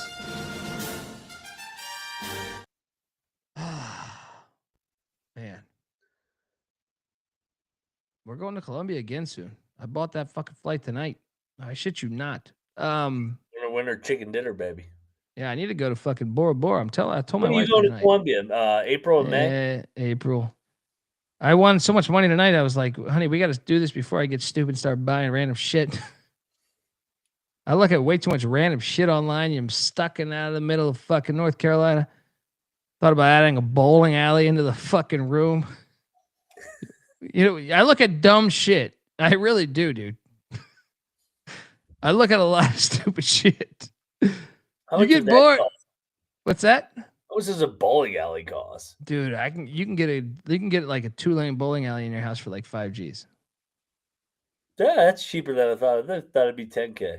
Now I don't know how good the work is, but I'm saying Yeah. I thought about that, dude. I fucking thought about that. My wife hates my like search show. Sometimes she'll see my computer and like look at my shit, and I'm like, "We're searching bowling alleys in your house." It's like, well, I don't know what else to do out here. You know what I mean? Like, what am I supposed to do out here? There's only I have a bunch of shit that I have ideas for, but my ideas are kind of outlandish for the fucking neighbors. Mm-hmm. Don't really fit in. They give me shit about a trash can in the road too long. You know what I mean? Maybe we wouldn't win again, would we? Oh, finally, a game we didn't bet, but I still fucking hit this thing. As Stetson covers the 8.5 against Queens, they lose by 6. Did you bet this? I did not. The storyline is Queens, man. 7-0 to start league play. God, please have them be in the tournament. Grant Leonard, friend of the program. This is a great story here. Yeah, Troy, I don't own any bowling balls, but I did bid. I'm not gonna bullshit you. I bid on the Kingpin, Ern McCracken like flower ball about 4 or 5 years ago. I put a bid in for a few $100, and then some maniac on eBay matched my bid and like raised it to like 5 G's, and I was like, okay, have the fucking bowling ball. I still want that bowling ball. If you give me dumb fucking money. If we turn into the Barstool, we're going all in on that bowling ball. Oh yeah. Shout out to the Hatters have turned a corner. I know, and shout out to Queens. Queens is like this is a great story, but the Hatters are definitely not the walkover they were early in the year. So, I agree with that. Yeah, the Hatters have gotten better. They're chippy at home. Yeah. Next up, we had Fairfield Marist. Of course, we wouldn't. No, we laid the points with Marist. Oh, they won by 15. Even our non-locks were fire today, dude. Didn't bet this. Would have hit if you followed. Marist next up, be a wagon at home, man. Yeah. Next up, we have New Mexico State and Delaware. Bad play. You bet this? Yeah, I dove into the stink, or I went with the stink. Thought it stunk like hell. New Mexico State, nice win here. I stayed away, but I do believe I took Delaware. So, yeah, we talked about the travel spot. Yeah.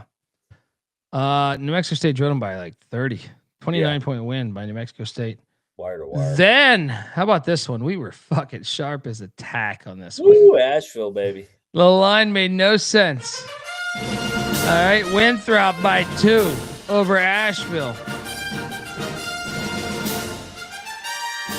I mean, Yep, we nailed this one. I believe all three of us took Asheville. Next up. No, now this one I would have got wrong, and I didn't lock this, but you could have talked me into locking this. North Dakota drilled South Dakota by 16. I know. I'm very thankful you didn't talk me into this because I would have went in on the Coyotes last night. I would have. Sucks on the road this year, man. What is Grand Forks too? When no one cares about their shit there, what are we talking about? Bomb ass program. Shout out to North Dakota. And then let's get to this. Damani's been waiting for this. Florida, Vanderbilt. We did this was triple lock, I think, on Vanderbilt and lost. And Bieniek smiling because he's a Florida fan. I'm not gonna completely chalk this up to the refs, but I understand Damani's frustration. When you have the what's that ruling called? The hold? Hook and hold. Hook and hold, yeah. When that turns into a 7-point play, I do believe that's horseshit. But I can also give Vanderbilt a ton of shit. I mean, your most important possession is Tyler Tanner going ISO with no one else touching the ball twice. I mean, those were low percentage shots. Low fucking percentage shots. Get some ball movement going. It was disappointing because I thought Vanderbilt was toe for toe. I mean, that 7-point possession is ridiculous, by the way. We that has no place in college basketball. They got to get rid of that rule altogether. Yeah. But at the same time, I also thought Vanderbilt was doing too much ISO shit down the stretch. They were going way too much ISO, way too much selfish basketball. So in that capacity, I think they should have lost. In that capacity, I thought they were way too selfish down the stretch. Not enough ball movement. And I'm sure Blankton's going to nail that home. But bad play. Shout out to Florida. They won the Natty last year, and it showed when they came in here. And this was a lit environment. They took care of business. Your thoughts? I mean, how good was Xavier Lee down the stretch? Some of the shots he made. Second chance points, too, dude. The second chance points by the Gators were fucking pivotal. Yeah. Pivotal. Chinyelu played like a fucking champion today. Condon played like a champion. Hawk played like a champion as well. Yeah, I mean, that's a hell of a win for Florida. Florida's definitely found something because Boogie Fland and Xavier Lee are playing well together. They're not like Walter Clayton and Martin and why am I drawing a blank on the third guard's name? Richard. They're not Richard from last year. Okay. Yeah, they're not those three guys. But they're getting better in this system, and with that front court, this team's pretty good. So Florida, Todd Golden, he's a good coach. Obviously, won a fucking national championship. Florida's got something going here. Maybe they should forget their uniforms more often. Xavier Lee wearing 99 today. Dennis Rodman style. Let's go. Was he 91? He might have been 91. Next up, Presbyterian at Gardner. Team's on the take. Here's where loss 3 is for us. Or for me. Presbyterian 92. Gardner Webb 55. How is this fucking possible? I refuse to believe this is possible. I don't know what happened to Gardner Webb. You just lost by 37 points to Presbyterian, bro. I want an explanation. They lost by 17 to way worse, like Power 5 schools.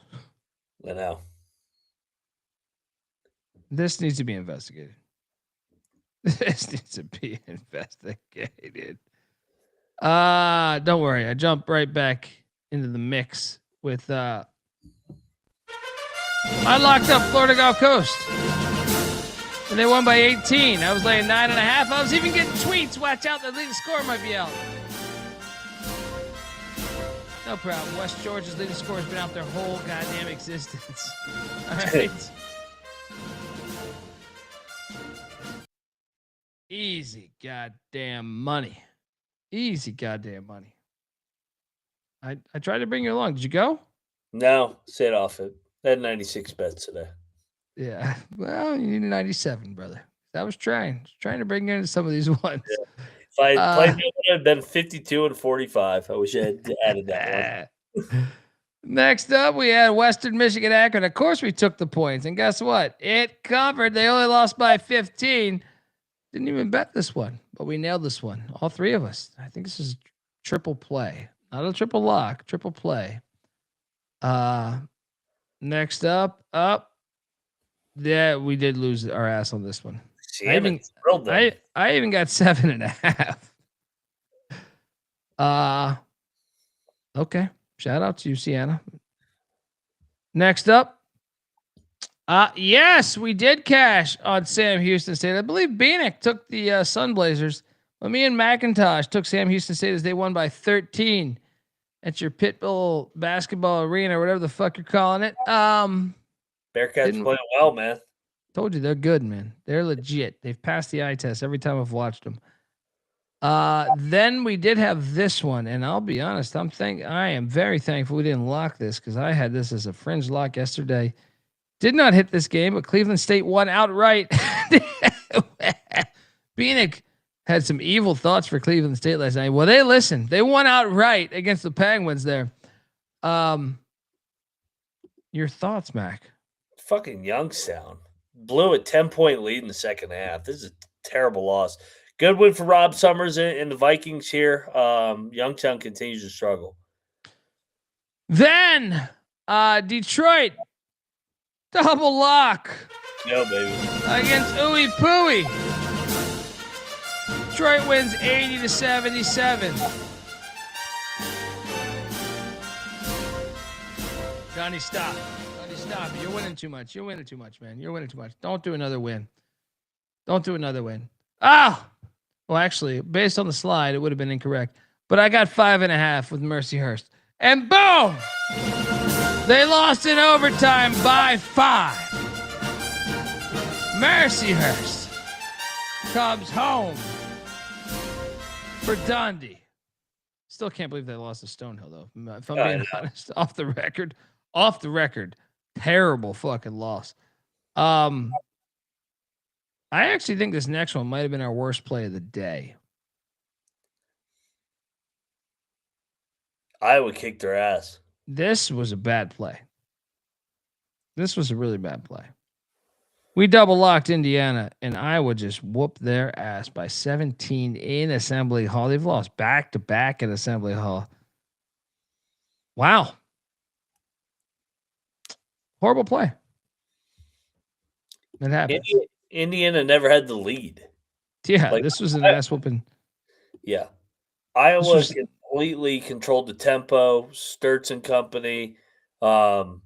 Banks was huge. He had like 26. I mean, those two combined fucking outscored Indiana. Banks and Sturts. Yeah, no, I'm not gonna bullshit you. This was shocking to me. The way they did it. It was not shocking that they won the game. The way they did it was shocking. Credit to McCollum and company. Folks, want to tell you that the college basketball experience is brought to you by Underdog Fantasy. Underdog is your home for pick'em entries where you can win up to 5,000 times the amount of money you enter. And Underdog is bringing the playoff magic all playoffs long to the NFL playoffs. Every playoff weekend, open the Underdog app, see what promos are waiting for you, because trust me, there will be some. Underdog's got a brand new offer for new customers, too. Play $5, get $75 in bonus funds when you sign up with our promo code. That is TCE SGPN. So do that and let it ride. We're also brought to you by Rhythm. Rhythm has been crushing it this NFL season, especially on props. Last season, they were even better in the playoffs. I mean, 22-12 on reception props, 6-1 on pass touchdown props, 2-0 on interception props. They've been killing it over there. Super easy to sign up, run predictions off the house model, or you can make your own and mess around with those sliders. Looking to go premium? Use the promo code SGPN25 when you download the Rhythm app for 25% off your first month. That's Rhythm, RITHMM. Download it. Use that promo code SGPN25. All right, we are back. No, Dundee, you lost one. How the fuck did you lose that Indiana game? You shouldn't lose, dude. You shouldn't lose. That shouldn't be you. Okay. I'll correct that. Good sir. Next up. Oh, Rutgers getting a ridiculous 15.5 as they lose by 9. Double lock, and I'll give you the credit for bringing me into this one. But we cash. Oh. Your thoughts on this one? Yeah. Good backdoor for Rutgers. Wisconsin, business-like win. We'll take the cover. I don't really have much on this one. Well, all I know is all I got is winning. I got cash on this one, and I got cash on this one too, because guess what? We double locked Utah. Utah won outright 82-79, but they were getting 4.5. I regret not taking the money line, but I took the points, and we cashed. Your thoughts on this one, buddy? Yeah, win number 1 for Jensen and company, and this is a tough one for TCU. They played well against BYU, and they let it carry over into this one. They did. And how about the court storming we had here in a game I did not bet? I did, however, pick Iowa State, but I did not bet this. I believe Bieniek. Did Bieniek lock Iowa State? I thought he might have locked Iowa State with you. I locked. I don't remember if Bieniek locked Iowa State. I locked Cincy. Yeah, I know you did, and they won by 9 and stormed the fucking court. It was a great scene at Cincinnati. I stayed away, of course. Sharp Dundee knows when his picks might be shit, and this one was a shit pick. Great call on the Bearcats. I'll play your music.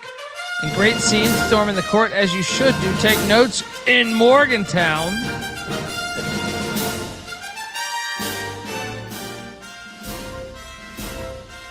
Your thoughts on the game? Is Wes Miller still alive? I think he's still alive after this. Hey, I mean, this is his biggest win by far in his tenure, being the number 2 team in the country. Yeah, Cincinnati always, I feel like they're always competitive, then they just run out of gas in the last 10 minutes. They finally closed out one of these games. So shout out to the Bearcats, a nice win here. Maybe they can fuck around and get back on the bubble or something if they can win some more games. Yeah, you never know. I mean, the Big 12 gives you that opportunity by being such a strong conference. Yep. But I had the discipline to stay off, and I know what you're thinking. You're thinking, Dundee, you didn't make any more money, right? You had to stop right then, right? No. Because I did lock Colgate late 8.5. And Colgate did win by 19 fucking points.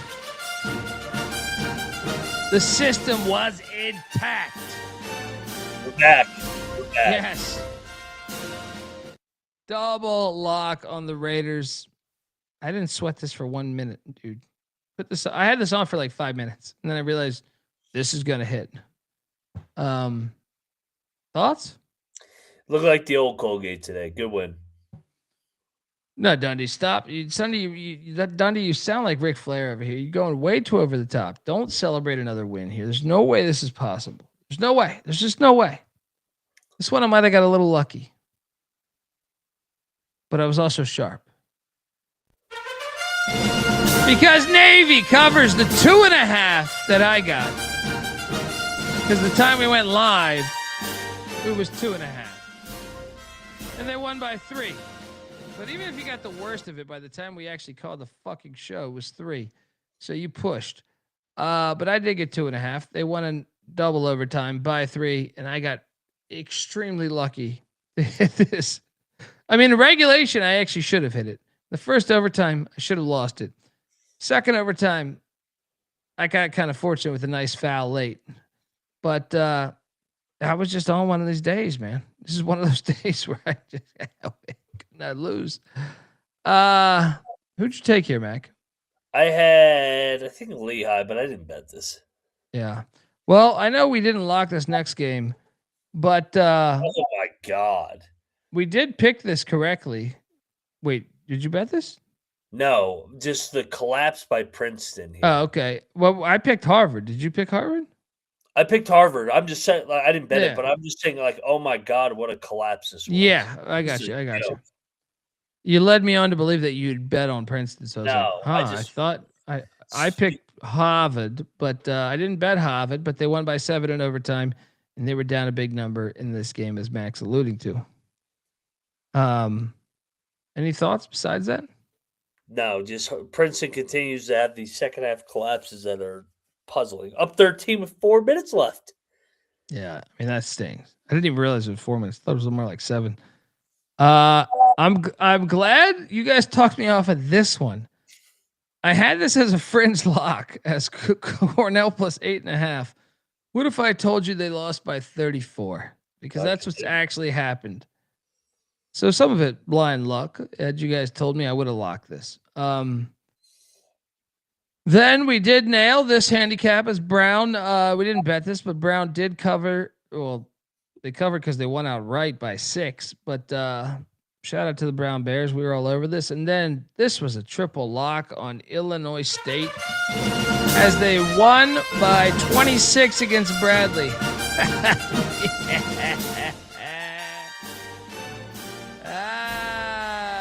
I mean, it's a free show. Battle of I-74. Battle of I-74. How easy was this play, Mac?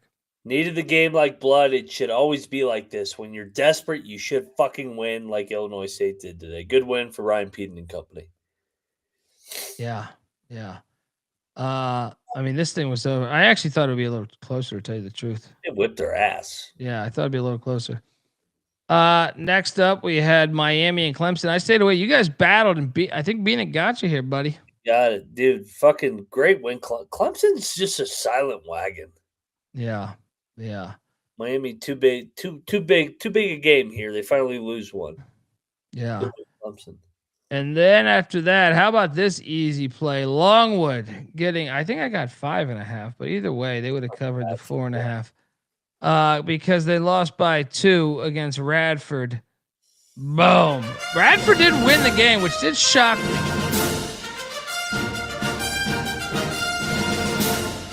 This was, I believe this might have been a triple lock on the show last night. I think it was a triple lock. Thoughts on this one? I mean, whenever these two teams play, it always comes down to the wire. In-state Virginia game. Give Radford credit with you, man. I know they're heavily invested in that program. They're finding ways to win. Yeah. Jerry Davis, I don't know what to tell you, buddy. Any insight on how you got +5 on Mercier? So I laid 3.5. Dude, they're like, I actually saw it at like 8.5 too. Like they were. What's that? The line voodoo was happening late last night because I got North Alabama like right at the end of the show +8.5. They went off as a 2.5 point favorite. It didn't matter. They got their fucking ass whipped, but still, line movement's been weird this year. Well, no, Thursday. Yeah, no, the Mercyhurst shit. I actually on so I bet it on offshore my bookie, but what is crazy is using Tally Site. I actually got like 8.5, 7.5. Looking back on Tally Site, if you look at Tally Site, because I pair that with my picks, I got something even crazier on Tally Site than I did actually. That line when I don't know why, but I can tell you this. I don't know how you got -3.5. Did you ever see -3.5 out there? No, I did not. Yeah. I don't know what to tell you, buddy. Over the past week, these fucking lines, specifically the past week, and I don't know if it has anything to do with that FBI probe, but some of these lines have been absolutely fucking insane. Absolutely insane. Like I'm talking like 6-7 points movement within 3 or 4 hours, which seems incredible to me. We've never seen that. We've never seen it. Yeah. But I will tell you this: if you're not, if you do not line shop, I don't want to say this with extreme validity because it depends on how many cocktails I had. I'm not going to bullshit you. Majority of the time, when I get done a show, and trust me, I was having drinks last night, but I was also still very much like awake last night when we get done with the show.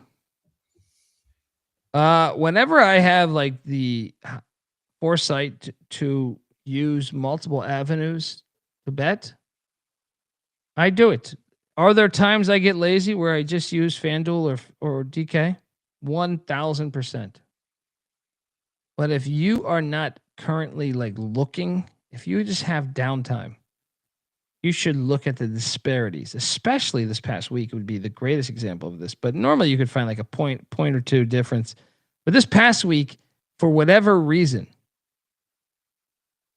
because I'd be lying to you if I told you I knew, there has been gigantic movement on these lines. I can only assume it has something to do with the FBI probe. Mac? Probably. It's the only thing that makes sense. Because I Yeah. don't remember games ever moving 8, 9, 10 points. Yeah. Yeah. Yeah, I don't know. Like, because like I said on Tally Site, when I picked the games right after I got done betting everything, the line was at like 8.5 or something. I'm like, God damn! But Tally Site's using the books, so Tally Site grabs like 20 books, and it's using each one, right? So I click use the best odds, and that's how I do it. But I'm saying like, it shows that those are real lines. Tally Site's not creating fabricated lines.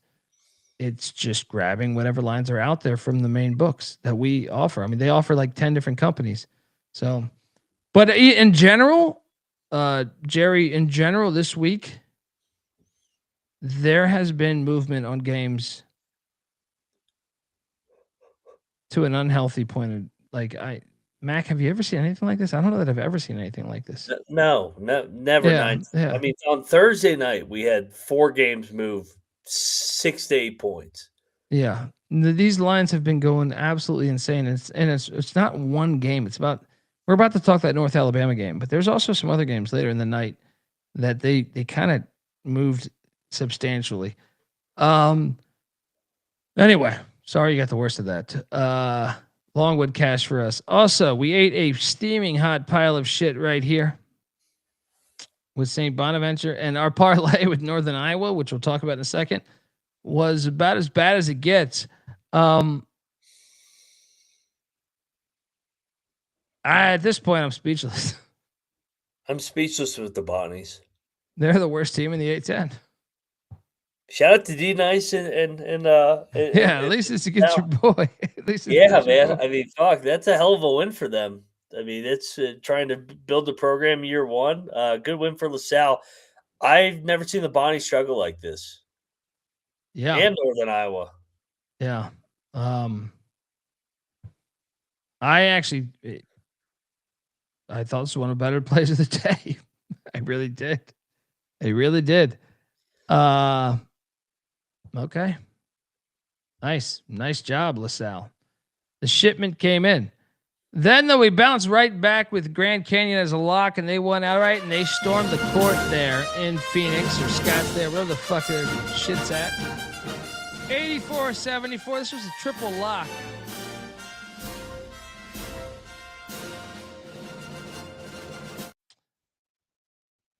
I mean, this place was lit. I watched this whole game. Oh my god! That was like the crowd. That was like the crowd of the day. If you have not watched a Grand Canyon big home game, by the way, they have San Diego State going there next. Good luck, Aztecs. Dude, that fucking student section. That's like I said, that's a mini Utah State Grand Canyon. Yeah. And it's not mini because their enrollment's like 10,000 people because they're on the stock market. They were exchanging blows all week. Who's got the better student section? So I can't wait for the rematch in Logan. Yes, and then the game we just alluded to, because we cashed on Grand Canyon, we did eat shit on North Alabama. And this line was ridiculous. What was the number that you actually got on this thing? Plus 8.5. And you still didn't hit. I got plus 7.5. Jerry, exhibit number 2 here. Because we called it last night, I think at minus 2.5, according to the slide. It might have been minus, I don't know. Because he makes the slides a few hours before we go live. I mean, I don't know what to tell you. I just don't know. I wish I had an answer. It seems absolutely, but we still ate shit regardless. They lost by fucking 22. It's crazy. But I got, and this wasn't even my bookie. I think I got my shit on what did I get my shit on? I think I got 7.5 or 6.5 on I want to say I got mine on BetMGM. Could be wrong on that, but I think I did. Either way, these lines was there? I didn't catch any of this game. Was there someone injured for North Alabama? Not that I saw. I don't know. I mean, the line went back up, so it would have been an injury on Jacksonville's standpoint. Yeah, look at Brian K. Says Bet Online had 8 points on Mercyhurst at one point. I bet it. That's what I'm saying. These, I don't know what the fuck is going on. It makes, dude, I've been doing this show, guys, since 2017. I don't know what else to tell you. This week has been weird. Well, the way it's moved. We've had weeks before where there's line movement, but how substantial the line movement's been this week. I can't recall any time. You could pinpoint like one game before where like the whole team's suspended or something. But to have it so often, like we can talk this week, probably like 15 games were like altered by, anywhere from 3 to 7 to 8 points. I don't know what the fuck's going on. I'm just a moron betting, so I don't know what to tell you. I wish I had a great answer for why these lines are like this. We ate shit here, even getting a ridiculous bump on the line. I've never seen anything like it. Not even close to winning. But something had to happen to alert the books that we could get 7.5 or 8.5. I would love an explanation from the books, because it just doesn't make sense.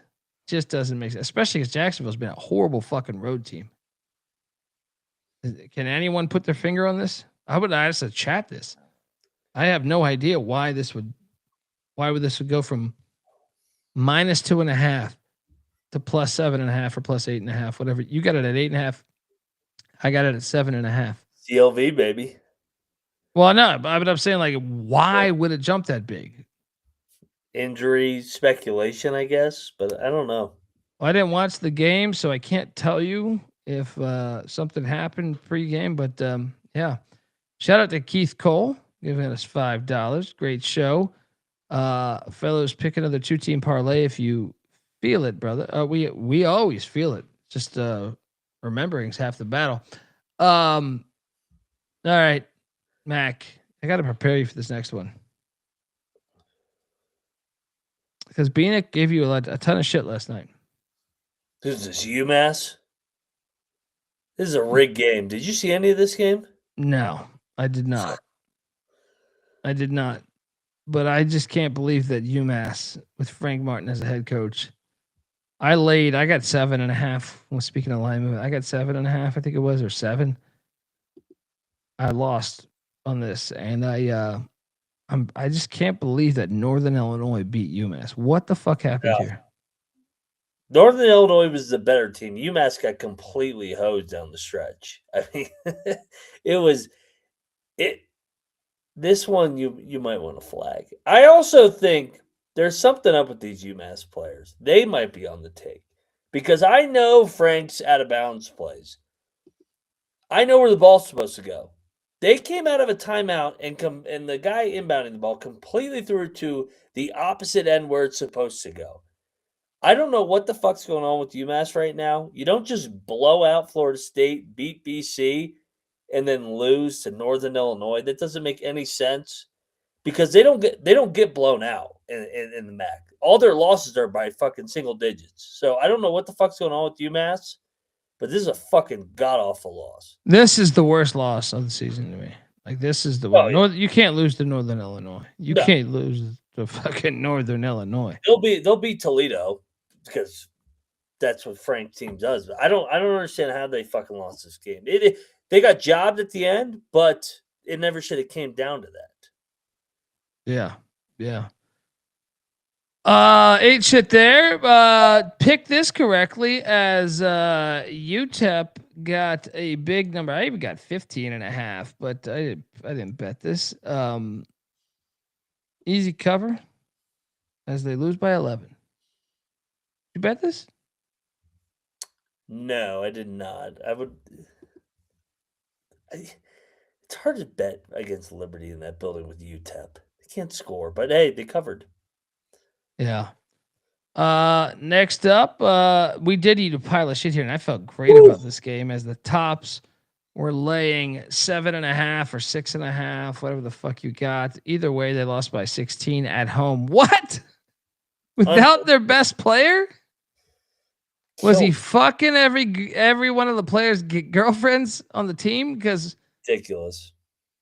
This is the most shocking outcome of the whole night to me. What is this?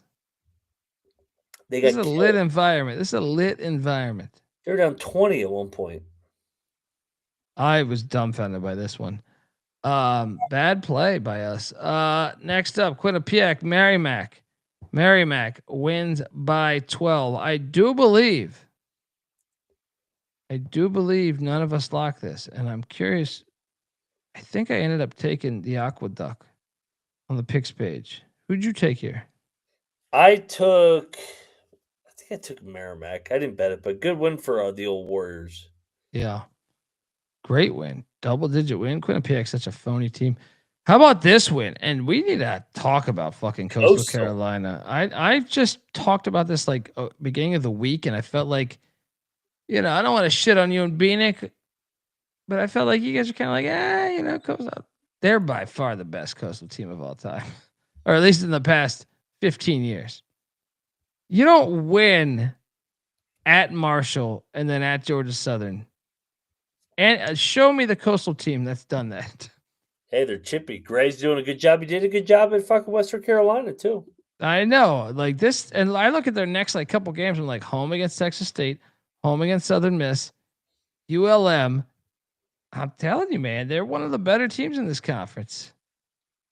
Shout out to the Chanticleers for getting it done against Southern in overtime. Then that we should have bet this. Why did we not bet this? Remember the chat last night giving a shit about They said, why should we not lock Dartmouth? Penn wins by 10. We should have bet this. I'm disappointed in myself. I apologize to my clientele. You dial 1-800-PICK-DUNDEE. You'll get that sincere apology. You'll also get a 50% off of Circuit City, they call it. So do that in the next 27 minutes. And we'll get you that discount. Next up, Northern Iowa. We ate a pile of shit here. I don't know what they only scored 44 points, bro. The UMass, the Bonnies, Northern Iowa. I have no idea what's going on with those three teams. Yeah. This is puzzling. We gave out a parlay yesterday of Northern Iowa and the Bonnies both completely eat shit.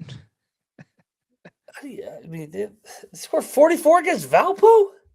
That's bad. I mean, they're done. What the fuck happened to this team? Where's my guy Rob Donaldson, who was selling in Northern Iowa he thought there'd be a fucking Sweet 16 team this year. I thought they were good too. I thought the Bonnies were good. I don't know what's going on. But I do know this. Couple bad picks from Dundee. Of course I'll respond. UIC. Good win. I locked it up as they win by 7 against these fake-ass Drake Bulldogs.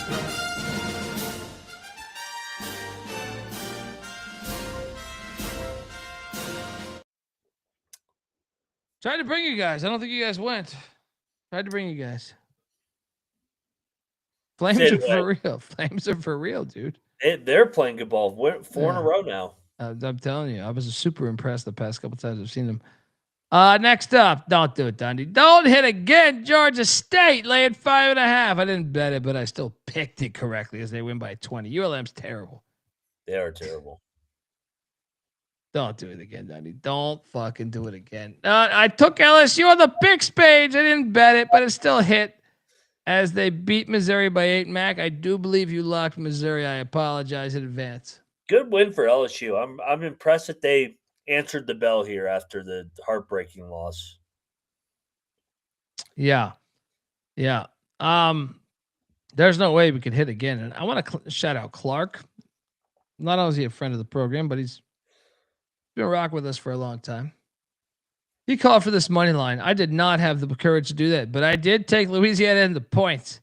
And Louisiana wins at a 3 at the buzzer. 59-56. I locked up the Cajuns -9.5. I'll play the music. This is a double lock, maybe even a triple lock. I can't even remember. Mac, why are we the smartest fucking humans on planet Earth? Raging Cajuns, great spot. South Alabama off the big win. Qantas got those guys playing well, man. Raging Cajuns are chippy. And shout out to Clark. That was a juicy dog. That was like fucking 390. Yeah, plus 385. There we go. Yeah. Very impressive shit. Next up. All right. Next up, I did eat a pile of steaming hot shit on that fucked up court because San Diego took it to Bakersfield today. This needs to be investigated too. 21-point win by the Tritons as I get destroyed here. Bad play by me. I apologize to my clientele, but I'm hitting a 62% rate for the night and even better for the week. That's what's scary. Bad play. Did you touch this game? I took UC San Diego, no bet though. All right, nice pick. We all triple locked Arkansas, and that was a bad play because Blue Cane and Georgia went off. You know, I had a thought today, Mac, watching, and I thought about Bill Self's comments after the West Virginia game. I know he had nothing to do with this game, but Georgia took it to Arkansas, man. They whipped their ass. It's hilarious. And part of me finds it hilarious watching these old school coaches that I almost wish Roy Williams and Coach K would have stayed because the NIL has neutralized everything. And just watching Calipari's face periodically in this game as Georgia threw alley-oop after alley-oop or Blue Cane did everything to fucking just shit on them. You could look at Calipari's face and it makes you realize that, like, and this isn't a shot at them to a certain extent. Well, I guess maybe it is. You're just an average coach. I mean, you're probably a good coach, but like there's probably 50 coaches that got fired that didn't have, probably more than that, probably 100 coaches within your conference over the years, Calipari and Self, that didn't have the access that you had, that were good coaches. And now that everyone's got the access, Georgia's whooping Arkansas's ass. It ain't by accident, Mac. The landscape changing in the sport is why you see a result like this. This was a wire-to-wire ass whooping by Georgia. Yeah, and a big win for Georgia off the disappointing Ole Miss loss. So, good win for the Dogs here. They continue to be NCAA tournament team. Mike White's going to get him back there. Yeah. Like 15-3. Yeah. No, for sure. I bounced right back though after this triple lock loss with a double lock win because we locked Valley minus, I believe the number we got was 10.5, but they won by 12 regardless. They would have hit on 11.5. They win by 12. They stuck it to Arlington. They were like up like 26-4 early in this game. So we got right back on the saddle.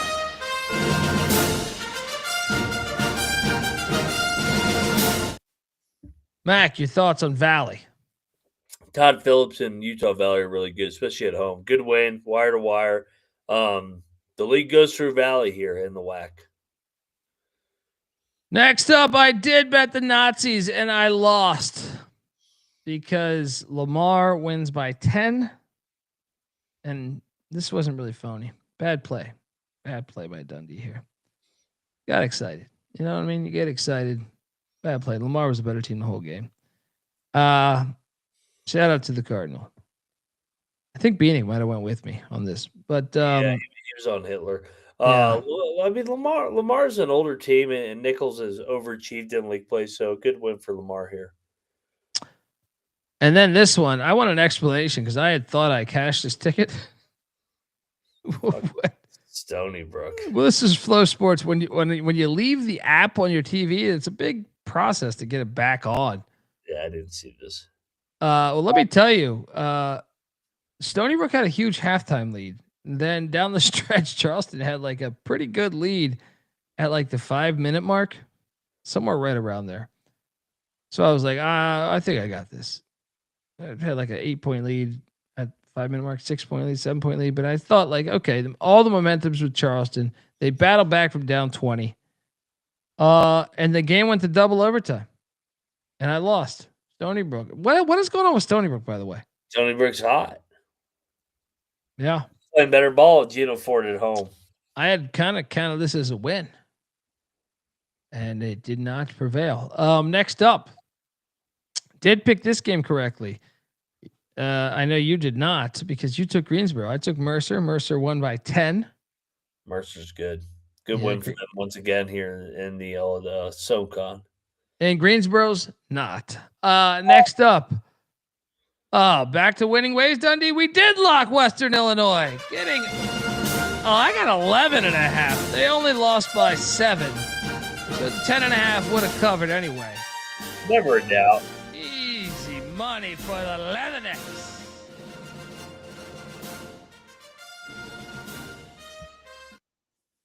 And buddy, I'm sorry. I was just on fire tonight.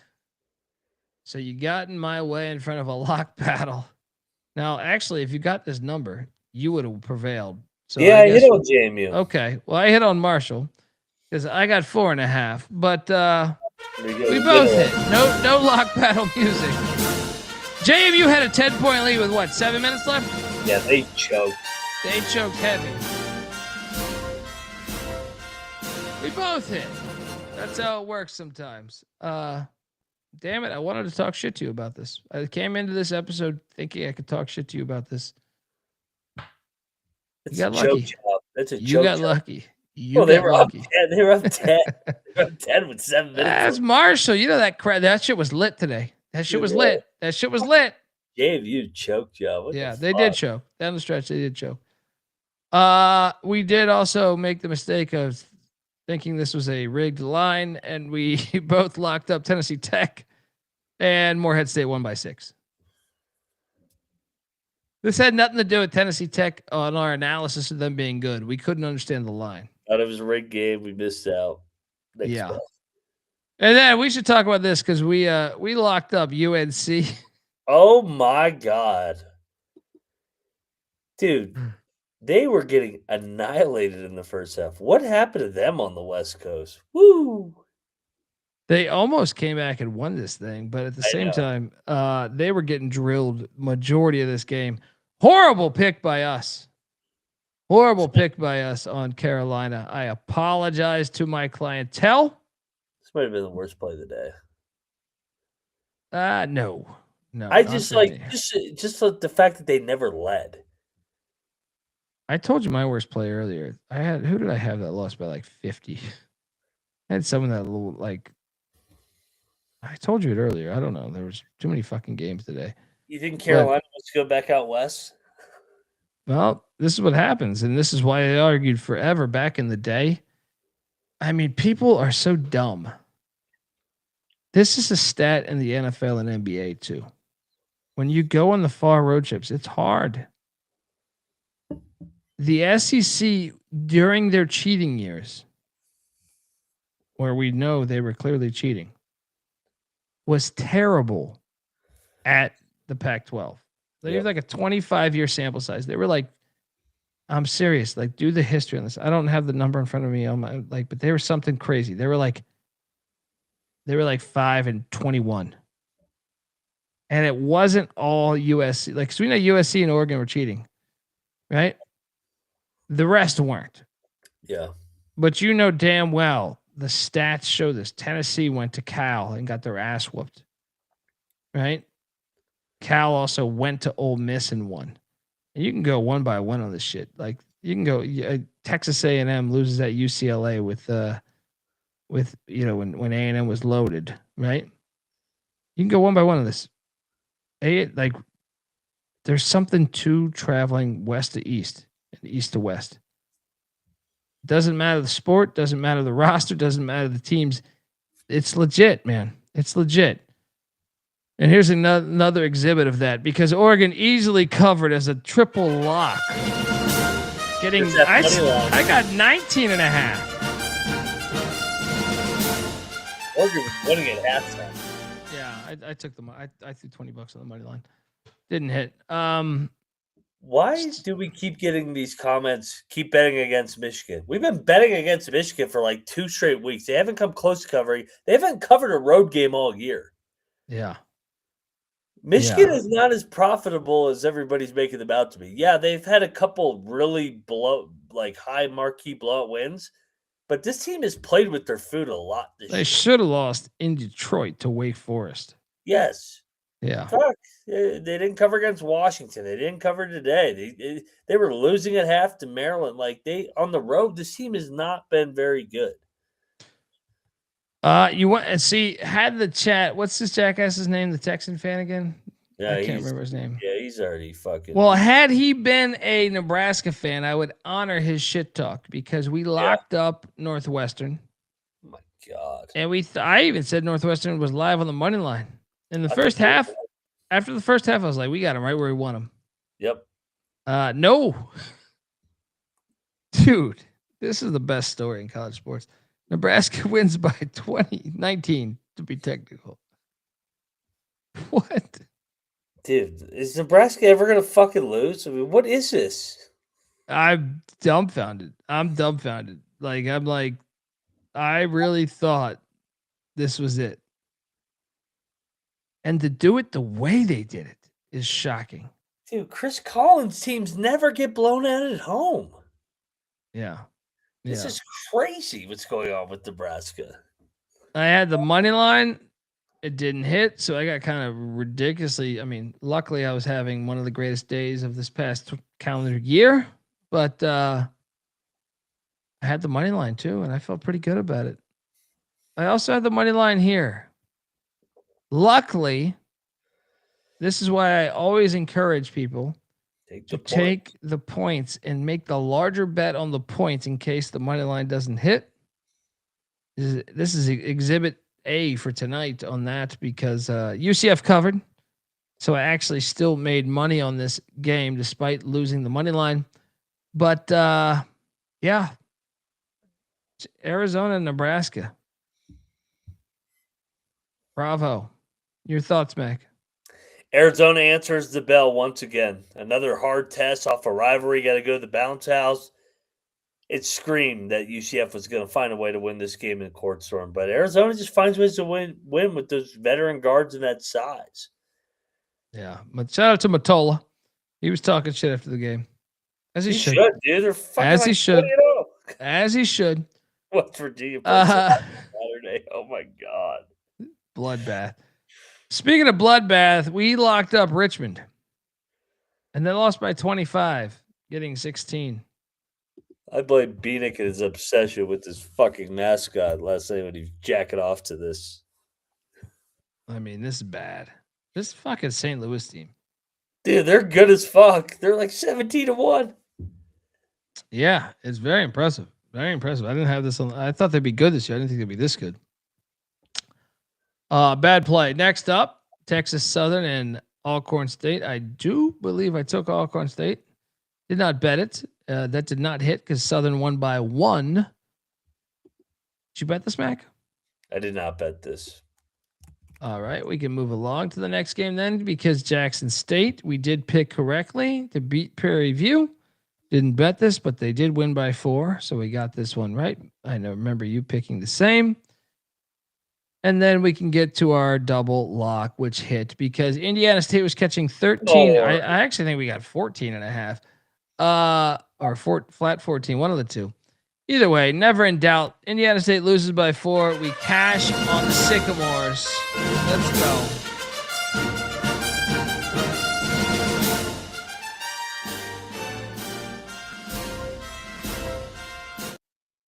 Next up, we had Nevada and Air Force. Nevada won by 15 at Air Force. The line was 15 and a half. If you bet this, you have to be fucking sad. Did not bet this game. Any thoughts, Mac, on either of these games? Good win for Alfred. Obviously, a weird spot with Scott being out. Yeah. Then don't worry, because UT Martin cashed. I want this pilot. It's a matter of national security. And what if I told you this is the third time my pilot parlay has cashed? I shit you not. Like in the past 2 weeks, pilot parlay has cashed. We'll talk about the other end of the pilots. Mac, your thoughts as Lindenwood got drilled by UT Martin. Good spot. Lindenwood off the big national TV win. Shout out to UT Martin. Next up, Tennessee State wins by 6. Did not pick this correctly because I laid it with Tennessee State. Did not bet this. I would never bet this game. But Mac, your thoughts? The Screaming Eagles are chippy, aren't they? Sure. Whatever you want to tell yourself. They're getting better. Next up, Dundee. Stop winning us money. Stop winning us money, Dundee. Oh. I gave this away as one of my top plays of the night, and boy, was it. Gonna get a big dish of beef chow mein. We did get a big dish of beef chow mein because we called for Houston Christian. This was a double lock. They won by 11 against Texas A&M Commerce, and we did afterwards get. Gonna get a big dish of beef chow mein. Mac, your thoughts on dominating this handicap here? Because I gave it as one of my top 3 plays of the evening. Your thoughts? Yeah, I mean they were due as due. I mean, losers 7 in a row finally get it together. Yeah. Well, I mean the line was telling you everything. Sometimes you just gotta listen to the music. Gonna get a big dish of beef chow mein. Next up. Did not bet this. We probably should have in hindsight. It just smelled to me. Texas State won by 7. I believe Texas State's a lot better than Southern Miss. The line just scared me a little bit. But we all picked Texas State correctly as they won by 7. Next up, we had Sela and Corpus Christi doing battle. Corpus Christi covered this one. Picked this incorrectly. Did not bet. Did you bet this? I bet Sela. They got drilled. No. Well, I did not, but we all have been there. I did bet this though, and we lost by 0.5 point. MEAC parlay not good today. They're right there. So we lost on South Carolina State. That was a double lock. We also lost on this double lock. A Central got drilled. Oh my! I know God. at home.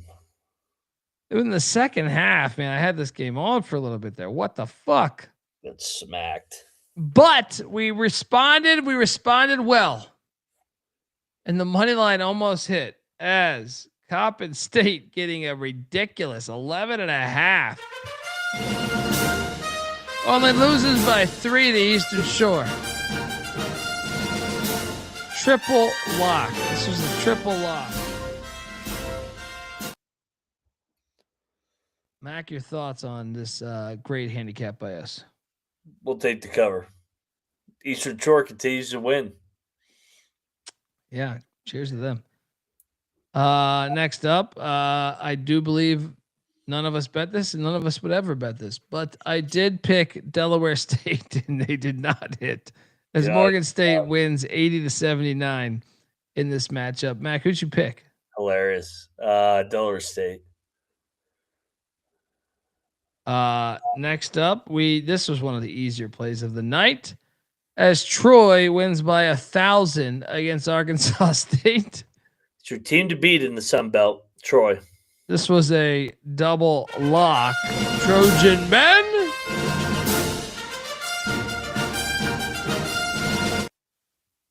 And I will also thank you here because I had a fringe lock for SEMO tomorrow, or last night, for today. It had to be your bull. But thank you for talking me off, or you or Bieniek. Because SEMO was a fringe lock to me. I'm very thankful I did not bet this because Edwards won by 13. Dude, they were up by 30 too. I'll be honest. All it took was you guys to just say a little bit positive about SEMO, and I think I would have been all the way in on SEMO. What happened to SEMO this week? They looked awful. Yeah. Back-to-back home games. Then UC Davis Irvine. This is another one I had circled as a fringe lock. This one would have worked out for me. I did not bet this, but I had this circled. The guys didn't go with me, but Davis wins by 3. So all I needed was a little push on this one. I didn't. I should have listened to myself. Mac, I think you bet Irvine, right? I did, man. That's a nice win for Davis. Back-to-back losses for Irvine here in the Big West. Yep. And then this next one we should talk about for a little bit because it depends where you got the number. Oh my God. They were up by 20. How the fuck was this so close? Did you lose on this? No, I had 3.5. I had 3.5 too. I feel sorry if you had 4.5. I was on live TV giving away. I think I gave it away on TV at 4, but still, I said this was the top play of the day. This line did reek, but yeah, Jacksonville State did hit for us. If you watch this game, it was 100% the right side. They were up the entire fucking game. Yeah, they're up 20. If you had 4.5, I apologize. Because you should have hit. You should have hit here. Jerry Davis got the right side of it. Clark had a push. Yeah. Weehawk had 4.5. Yeah, that's tough. This still was phony though. Like even at 4.5, that should have came home. They were up like fucking 20 with 10 minutes left? Yeah. They choked down the stretch. Yeah. We did hit on that though, so I will play our music. Diversify. And we also hit on this double lock. Northern Arizona catching a ridiculous. I think I had mine at 12.5. Either way, even if so, it's 11.5. Still covered against Portland State. Mac, your thoughts on this one? Portland State still unbeaten in league play. Yep. And I know Mac locked this next one up because Wofford won outright by 4. Great call, Mac. I picked Wofford. Did not bet Wofford. Nice play. And then this was a double lock by us as Northwestern State covered the 8.5. Only lost by 2. We even said it was live on the money line. Didn't hit, but we were right there for it. We're sharp. We're sharp on this. Thoughts on the Demons losing by 2? Dude, that was a brutal loss. They had a 15-point lead with 8 minutes left. They choked this game away. I mean, that's goddamn tough one for Cabrera. Did not bet this next game, and I'm kind of shocked by the final score here. What the fuck happened here in this one? Oh yeah. Southern wins by 18 and holds Grambling to 53 points at home. Picked this incorrectly. Did too. I don't know what's shocked by the outcome here. Yeah. And then San Jose State going to San Jose State. They lose by 14. We did lock this. We lost. San Jose State's on the no lock list anymore. I know Jerry Davis was hip to this last night. He's like, we can't get there. You never know who the fuck's playing with this team. Half the team's been fucking injured. Half the team I don't even believe is actually on the roster anymore. I got no idea. Like UNLV laying points against Miles, I get it. But I just can't bet. It's unfortunate because I think Tim Miles, he should be at a better program. San Jose State doesn't. They don't invest in their basketball. Miles is a better coach than what that requires, in my opinion. Like if Tim Miles was to leave, took them to the NIT last year, he should leave San Jose State, in my opinion. Like they don't care about winning. Their players, I don't even know if they're truly injured. Sounds horrible to say, but like when it happens this many years in a row, I don't even know if it's an NIL thing. I don't know what the fuck it is, but they're a tough team to bet on, man. And I like betting on them. They're just hard to understand. And I think there's more than meets the eye. I don't think this is all coach player related. I'm not sure if there's NIL. I'm not sure if it's because no fans go. I'm not sure it's because the players quit mid-season. I don't know what's going on. It seems there's a pattern though. Each year, new players come in. The whole team leaves each year. And each year, the same shit happens where you never get players healthy. I don't believe that this is all legit injury related. Your thoughts? Yeah, disappointing year for San Jose because I thought that this would be a pretty good team coming into it. So, kind of another waste of a year, but we'll see if they can get healthy next year and get old. Next up, South Dakota State drilled UMKC. We should have bet this. 30-point win. Good God. 30-point win. Then we cash on this. How about this play we gave away last night? The Mexicans. We even said spring on the money line. Only problem is I didn't. Mexicans win by 3 outright. Should have bet this on the money line. Oh, that win. We were all over this one. We were also all over this one as New Orleans covered against Stephen F. Austin. I did say spread on the money line here. It didn't hit. I did bet the money line here too. But still made that money. It's actually a big game for Stephen A. not to lose, in my opinion. Yeah, they took care of business. McNeese didn't. And now Stephen F's in first. Yeah. We also double locked Eastern Washington as they won outright by 18 against Idaho State. We're a free fucking show. Munson. And then I had the courage to stay away from this next game because it screamed to me. I believe McIntosh ate a pile of shit here because Auburn only won by 4. Good God, they went through the motions in the second half. They had every chance to blow this thing open. Yes. I also picked this game correctly, although I did not bet this, as Missouri State loses by 3 in double overtime. Great game. Did you bet this? I did not bet this. Good win for Middle. Missouri State, good fight here. Then we did double lock Saudi Arabia State plus 1.5. And of course, they lost by 1 in this rigged game.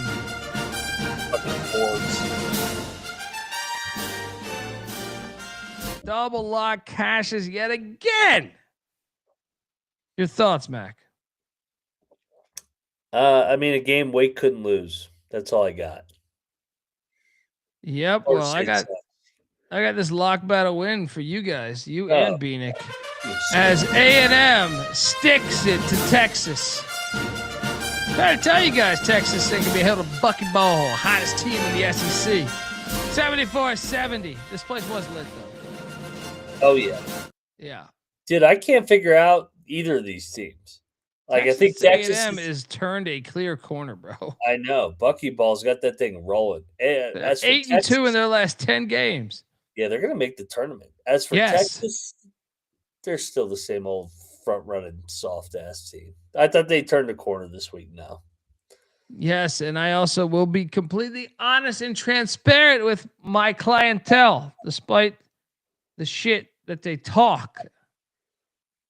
On last night's show, I did not bet Stanford, but I did place a wager on Stanford today. Oh, Duke whipped their ass in the second half. Bad play. They lose by 30. Play. Yeah, double lock because I went in very, very late. I also did lock Washington, and that was a horrible play. As Sparty wins by 17. I was on live TV tonight talking about how Washington is going to take it to Michigan State. Whoops. Bad play. Your thoughts, Mac? Is Washington the most overrated preseason? Yes, by far. Everybody sold us a fucking bullshit of goods. This team sucks. Yeah, they're terrible. They're soft. They got guys opting out. Get rid of your basketball program. Start a second football program because you guys are bullshit. All right, you're bullshit. Ridiculous. Good one, Sparty. Next up, we had this game. Did not bet this, but I picked it correctly with USC plus 9.5. Mac, I know you ate shit as you locked up Purdue. Your thoughts on this one? Yeah, I thought maybe we could get Purdue buying the dip here, but no. They just win close games now. They're 7-0 in league play. They haven't played well. I hope they fucked UCLA up. You see how many Yep. Purdue fans that were in LA? Does not surprise me. Oh my god. Let me tell you something about. I was talking the Northeast. I think the Northeast is even worse, to tell you the truth. I think the Northeast is the worst fan in America. Mm-hmm. Second would be the West Coast, like the LA West Coast, not Oregon or Washington. Not even off California, because Fresno State's got great fans. Cal Berkeley, I think, has underrated fans. USC basketball, I don't know that they've ever existed. If so, No. it was back with Cheryl Miller. 1 year of OJ Mayo. Yeah, or Harold Miner or some shit. But it's disappointing. I mean, but there is something to it. Like the Northeastern fans in like New York City. Like, what game was I watching this week? Sometime throughout well, I mean, they're always shitty there, but somewhere throughout the week, it was some team that's good. I can't remember. Some team that's good in the Northeast, and I was like, man, imagine if they actually had fans. I don't know if it was Central Connecticut State, someone with like like they're sitting there with a great record. Might have been Quinnipiac, I don't remember, but I'm like, it's disappointing because it's like, why wouldn't you have fans? Yeah, they're like, and I had so I lived in Venice Beach, California, with my buddies from Brooklyn for a long time, and like. The mind state of I grew up in the DC area, which I consider somewhat Northeast. You did too. I don't understand the mind state. I've tried to explain it to them. They're like, we want to watch the best of the best. I'm like, but the best of the best isn't the best of the best. Best of the best is what you have tricked your mind to believe is the best of the best. Yeah. You know what I mean? It's like, it's not really the best of the best. Is it just because life is occupying you and you it's easier to it's just easier to calibrate your brain on 30 teams or 32 or whatever the fuck the number is, depending on the league? I just don't get the fandom, because for pro sports, they do show up, but they're still fair weather as fuck. You let like one of these teams be 1-15 or 3-13, no one goes to their fucking games. Yeah, they put the paper bag over their head. It's disappointing. It's just disappointing. Especially because if you know like the history of college basketball and college football, the Northeast is like the creators of this shit. So you would expect like they would understand. Me and Patty C would make this fucking campaign of like, let's bring sports back to the Northeast. We want them to be awesome. But I almost think the mind of the fan is all fucked up. The mind of the fan over there is all fucked up. Yeah. They say they're fans. They're not fans. No, they just, you know what I mean? Boo and bitch. All they do is bitch over there in the Northeast. I mean, this is just my opinion. I mean, like, I'm not, I'm just talking from personal experience. Like, even Patriot fans, when they're down a little bit or whatever team you want to use, Celtics fans, when they're down a little bit, they're down. You know what I mean? I don't think they're showing up. I don't think they're fucking selling out shit. You know what I mean? It's just something I've traveled a lot doing stand-up. So it's like the more places you go to, the more you realize, at least from my experiences, or I like to think I do, like you start going to the sports bars all around these fucking cities because you're there like 6 hours early and you say, hey, interesting.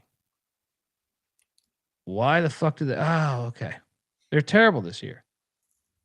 But I still feel like if you go to like a Packers or some of these other Midwest teams or wherever, they're in, even if they're like 3-10. Look at Nebraska basketball. Yeah, that's what I'm saying. Like, I feel like they're committed no matter what.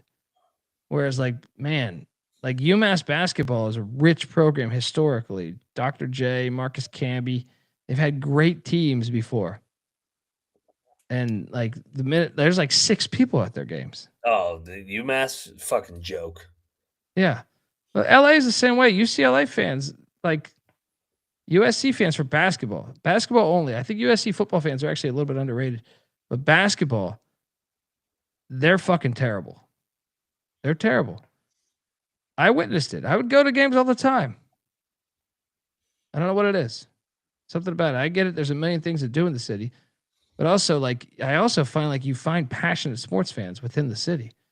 It's weird. It's a weird thing. I haven't put my finger on why exactly that is. I'd be curious your guys' thoughts. In the chat, let us know. Next up. Easy money. Actually, not easy money. Shout out to Carlton. No, I hit on this. Carlton did not. Yeah, it came down the wire. Yeah.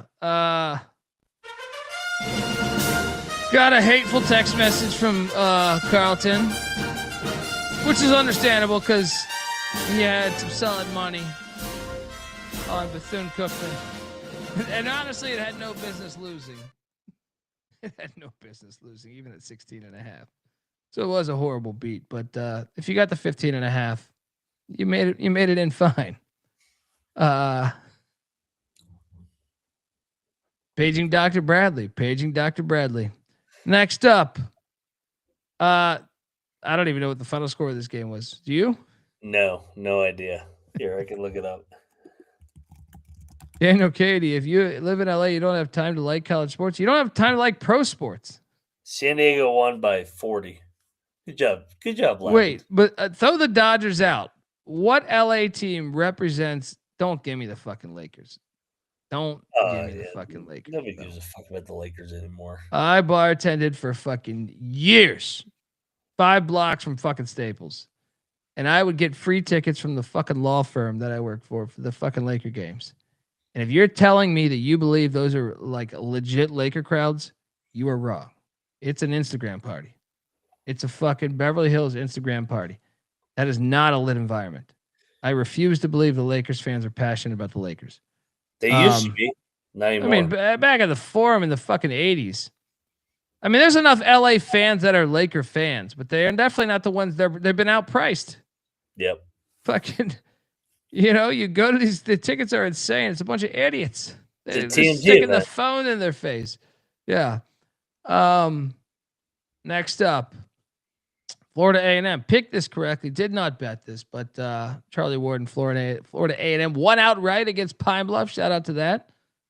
Good win there. Yeah. Shout out to an hit in the fan. There is no name on that song. If you DM me on Twitter, I will send it to you. I did a pilot years ago, and I am friends with the artist of that song. His name is Mocha Only. He's released a bunch of fucking albums. Go check out his albums. But that song he made for that specific pilot. It is not available. I've told him he should make it available. Let him know. Gladly would do that. But yes, or I could send it to you if you hit me up on Twitter at the Colby D. Next up, Austin P. Lipscomb lock. Lipscomb cashes. Dude, today was incredible. Let's go.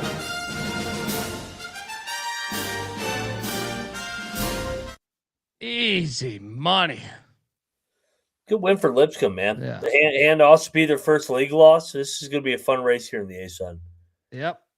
Easy money. And then we had this as a fringe lock yesterday. Campbell. I didn't even bet this. We should have bet. Did you bet this? I did. I bet the points. Campbell keeps it within 3. Should have won. I should have bet this. I didn't bet this. My apologies. And yes, yes, Mocha's been a friend of mine for over 20 years, man. Great fucking dude. Has done a lot for me personally. Great dude. Next up, I went on this Eastern Kentucky laying, what was it, 4.5. They win by 20. Easy money. Easy money.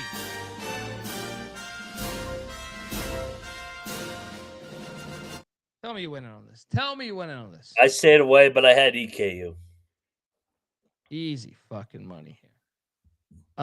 Next up, would have lost money on this because I actually could have been talked to betting this last night. Upstate getting 16.5. They lose by 20, despite the news we were talking about regarding High Point, whether it was fake, whether it was not. He did not play today, I believe. So shout out to High Point winning by 20. Didn't get any eyes on this because did you get eyes on this? No, neither did I. They win by 20. They keep pace them and went through a pit top There's of the big too time. many good games on at this point. I know.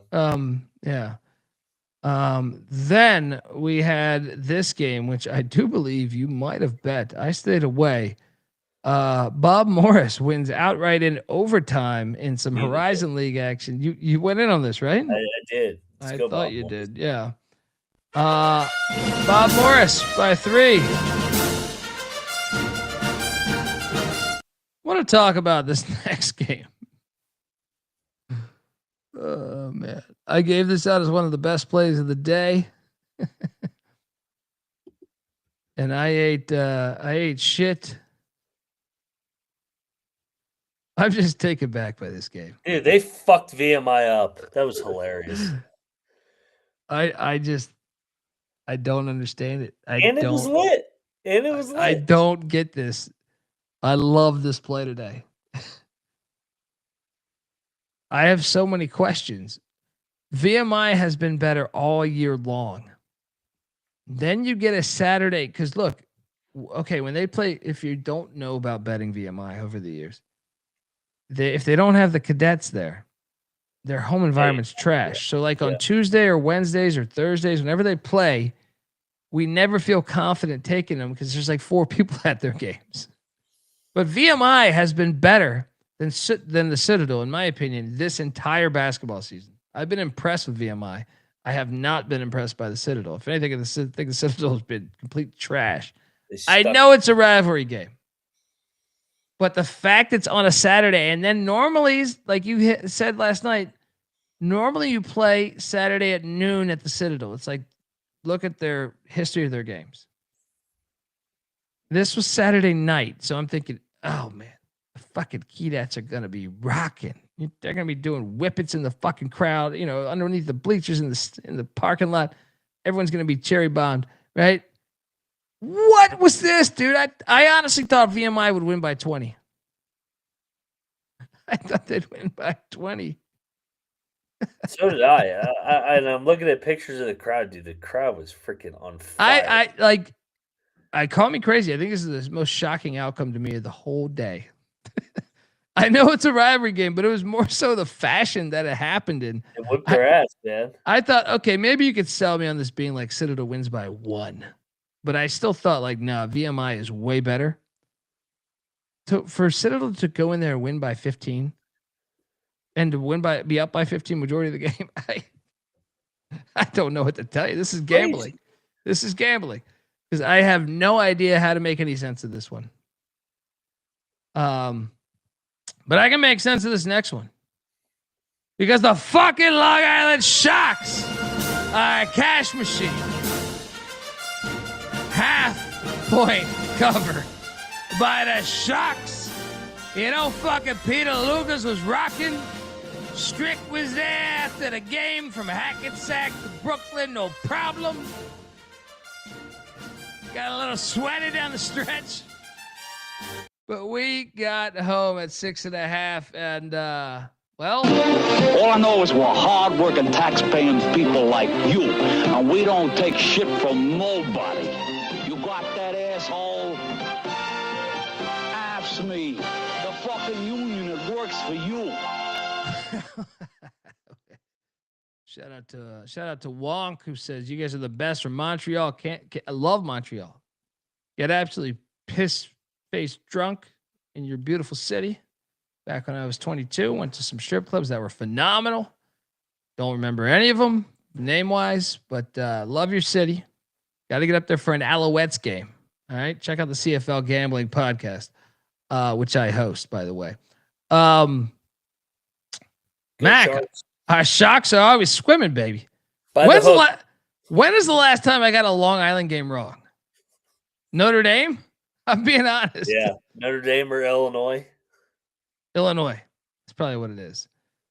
I've got so I faded them against St. Francis and Mercyhurst, right? So I've gotten 4, 5, 6. Might have got FIU wrong, but I've nailed. They're at fucking Cash Machine. I think I've won 13 of 14 bets against them right now. Or The Sharks, baby. I'm telling you, the fucking tuna casserole special. Boom, let's go. Shout out to Chris. I says, Kobe, end up back in Toronto. I'm trying to go for an Argos game. I had some friends reach out. They tried to bring me there for an Argos game last year, man. I want to go so bad. The old me would be there. Having a 1-year-old son and then dealing with all that shit. If he's got the flu, you got to make sure I want to so bad. It's possible in the next 36 or 360, 36 36 hours, I guess it's possible. But 360 days is what I was going to say. I would go back in a heartbeat. We'll figure it out. In the next couple of years, it will happen. Next up, St. Mary, Santa Clara. What the fuck? We finally lost. Santa Clara finally gets a marquee WCC win. So they're 7-1. They're good. Both are one back of the Zags. This was a little surprising to me. Yeah, I mean, we dared Santa Clara to win a big game. They finally did. I felt pretty confident about this one. Shout out to Sendek and company. Next up, Belmont, Southern Illinois. I did lose this too. You guys talked me into this one, actually, if I'm being honest, you motherfuckers. I didn't have this as a lock pre-episode. But you know, you guys built up the scenario how Belmont wouldn't let me into their game. So I was like, yeah, you know what? Fuck them. I will bet against them. What's up? What were you gonna say? How did they not cover this game? They were up fucking 5 with 3 minutes left. Yeah. Lost money there. Luckily, I was on an all-time heater. You lost money here. I stayed away because my boy Wahlberg don't fuck around with his best team he's ever coached. His favorite team he's ever coached. I'm sorry. Back home wins. Good home, Dude, Sam. I'm telling you, this Fresno team, you better watch out. They're gonna win the Mountain West. Sure, they're 3-7 their last 10, but they're playing hot right now. Long Beach State, Northridge. This was a great call by you. I should have went with you. I think Bieniek went with you. Long Beach wins outright by 7. They turned a corner with these dirtbags, man. They turned a corner. Finally. Shout out to them. And then we need to have a meeting about this game because we picked this correctly because it made no sense. This is 1,000 million bajillion, whatever Biden said, %. They rigged the game. Riverside beat their ass. The line made no sense. What did I say? If I was to set this number, it would have been Fullerton laying 9.5. But Vegas made it 3.5. And then Riverside wins by 9. Rigged. This year's Riverside team is complete dog shit. This is not real. This game's not real. No. Luckily, you're listening to a program that was hip to the rigging from ahead of time. And I think all three of us took Riverside because we go, this makes no sense. We got to take Riverside. And we did. We're hip to the rigging. Hit the B square. We got to have a fucking song. We got to hip to the rigging shit. We got to get that going. Next up. I mean,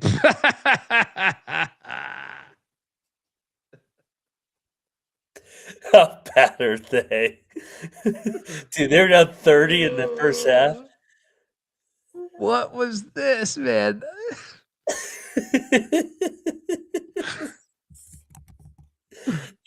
They are terrible. Louisville won by 41. It might not have been that close. Well, considering Pitt outscored their first half performance by 15 points, and considering Louisville did not outscore their first half performance by 6 points. Louisville was up 30 at half. Wow. God, Pitt's bad. I didn't think this was possible to get beat down this bad. By Louisville? Like, come on. He's got to be fired tomorrow. Don't even give him March. Why would you give him the chance? Why would you give him the chance to win the ACC tournament, even though he can't? Don't even give him the chance. Fire him tomorrow. Tomorrow. This is such an embarrassing loss. Carlton, you got to change that mascot. Just put a piece of shit where the Pitt fucking logo is. That was fucking embarrassing. I had like secondhand embarrassment. I was like, oh my God, are they? I was laughing early. I was like, no way. This is just so bad. Hilarious. Yeah. Next. Pitt. Next up, we nailed this one, even though we didn't bet it. We both took Omaha. They won by 11 against Oral Roberts. And then we did lock this one. Late night cash of the Johnnies. Stick it to Villanova by 7. Easy money on college basketball experience. Mac, your thoughts on another dominating win? I'm sick of winning this much. Great win for us. Uh-oh. Patino quietly went off on his team after Providence. They're peaking right now. Yeah, and I will say during this stretch, I had 2 losses that I thought were going to come. I'm actually like shocked by this next game. So I had BYU plus 3.5 at the. I went on Sports Grid twice today. I was on some other shit too, but I want to say 3-minute mark. I'm having BYU plus 3.5, and they're up 6. They're up 9 with 8 minutes, if I remember that. Maybe it was 4-minute mark. I don't remember. We were on air, and they were keying in on how BYU has turned the corner. But I'm like, I'm getting 3.5. I was counting this as a win. How the fuck did Texas Tech score this many points down the stretch? 32-10 run over the last 10 minutes. Just a hell of a win. Toppin was an animal again, 27-12. And they made threes. They made 11 threes. BYU only made 5. So that's uncharacteristic of BYU. So good win for the Red Raiders. That place was on fucking fire tonight, by the way. It was on fire, but I just can't believe I lost it because I gave 3.5 up that with, like I said, like 5 minutes left. I just thought there was no way that I could lose the game with the points. Just thought I'm home safe. Next. Did pick this correctly as San Diego State wins by 4. McIntyre, I know you ate shit here because you went with the Lobos. I actually got 4.5 after the show. Okay. So I ended up winning. This game was another one that bounced between the number, but a good win. San Diego State finds a way once again. The only team up top in the Mountain West undefeated, although they go to Grand Canyon next. Watch out. Next up, I picked Southern Utah, and Southern Utah has been the kryptonite. Where is this coming from, by the way? Dude. I've picked Southern Utah in both these games, but like the worst team in the conference is destroying the best teams in the conference each and every night right now. Yeah. Them and Dixie had a night here in Utah. 20-point win, 22-point win. They held Abilene to 52 points. I took Southern Utah. I didn't think that was going to happen. Next up, this was the other one I wanted to talk to about BYU Texas Tech. Didn't we have a 4-point lead with Mississippi State with a minute left? I think 2 or 3 minutes left. Chris Beard, ever since he went to the suit, they have not lost. AJ Storr was good once again, scoring the basketball, bringing him off the bench. We had definitely had a 2-point lead with him with 30 seconds left. What are we talking about? And Hubbard fucking just missed 2 layups in the game. I know he's small, but come on, make a fucking layup. Ole Miss won this game by going 2 for 20 from 3. That's incredible. Chris Beard finds ways to win. That's incredible. They've won 3 in a row now in the SEC. How the fuck they win this game? And then Hail State's lost 3 in a row the other way. They needed this. Bad loss for me. I bet the fuck out of this. But don't worry.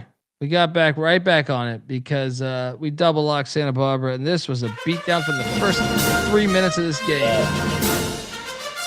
15-point win at the Thunderdome for Santa Barbara.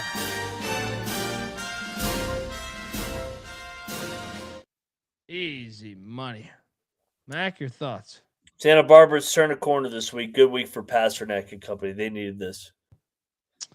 Yep, we were sharp on this one, and I called for Dixie State to take down Tarleton, just didn't bet it. Dixie State did, 75-71. Did you bet this?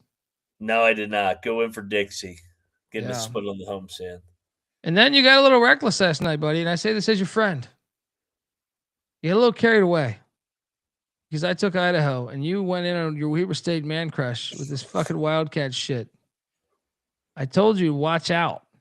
You got to listen to some of these indicators Dundee's throwing out there. I said, I hate them again. You'd hit 4 games in a row. You were just your love for Weber was blinding you.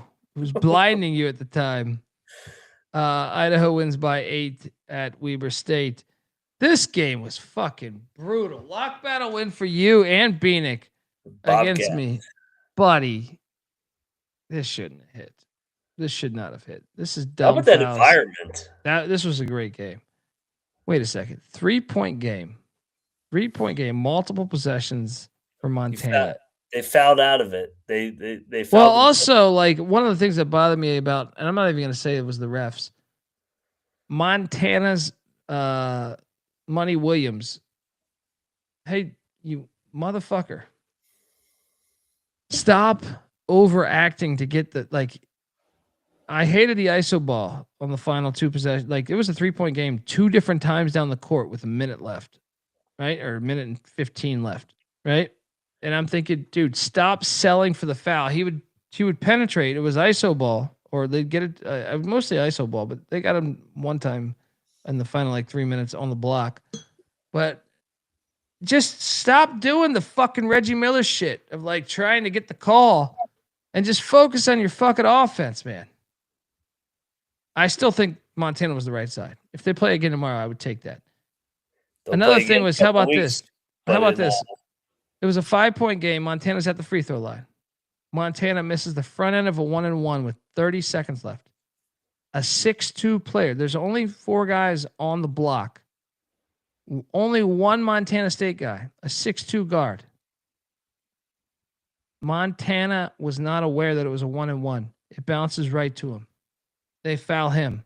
So they get 4 free throws on one possession. Or 3 free throws on one possession. He makes the 2, and it gets up to 7.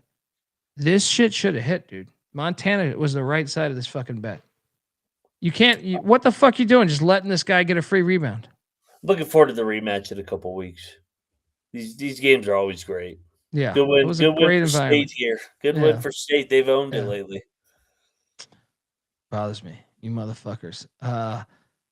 Next up, we have to talk. You guys didn't go with me. My pilot parlay cashed for the 3rd time in fucking 14 days. UT Martin Portland parlay has cashed for the 3rd time in 14 days. They drilled LMU. Hilarious. Easy money. Yeah, LMU's LMU. Up and down, up and down. They're a complete enigma. Just like they are every year. Then this is the fucking most ridiculous fucking game. What a choke job by Northern Colorado. This has got to be rigged. This has got to be rigged. Now, to What be were fair, they winning by in this game? they had a 16-point lead, I would say. 18. 17? 18 with 9 minutes left. What? I believe this game's rigged. This will be investigated. Northern Colorado had 52 points in the paint to 34 for Sac State. Maybe you just aren't. Maybe you're new to the show.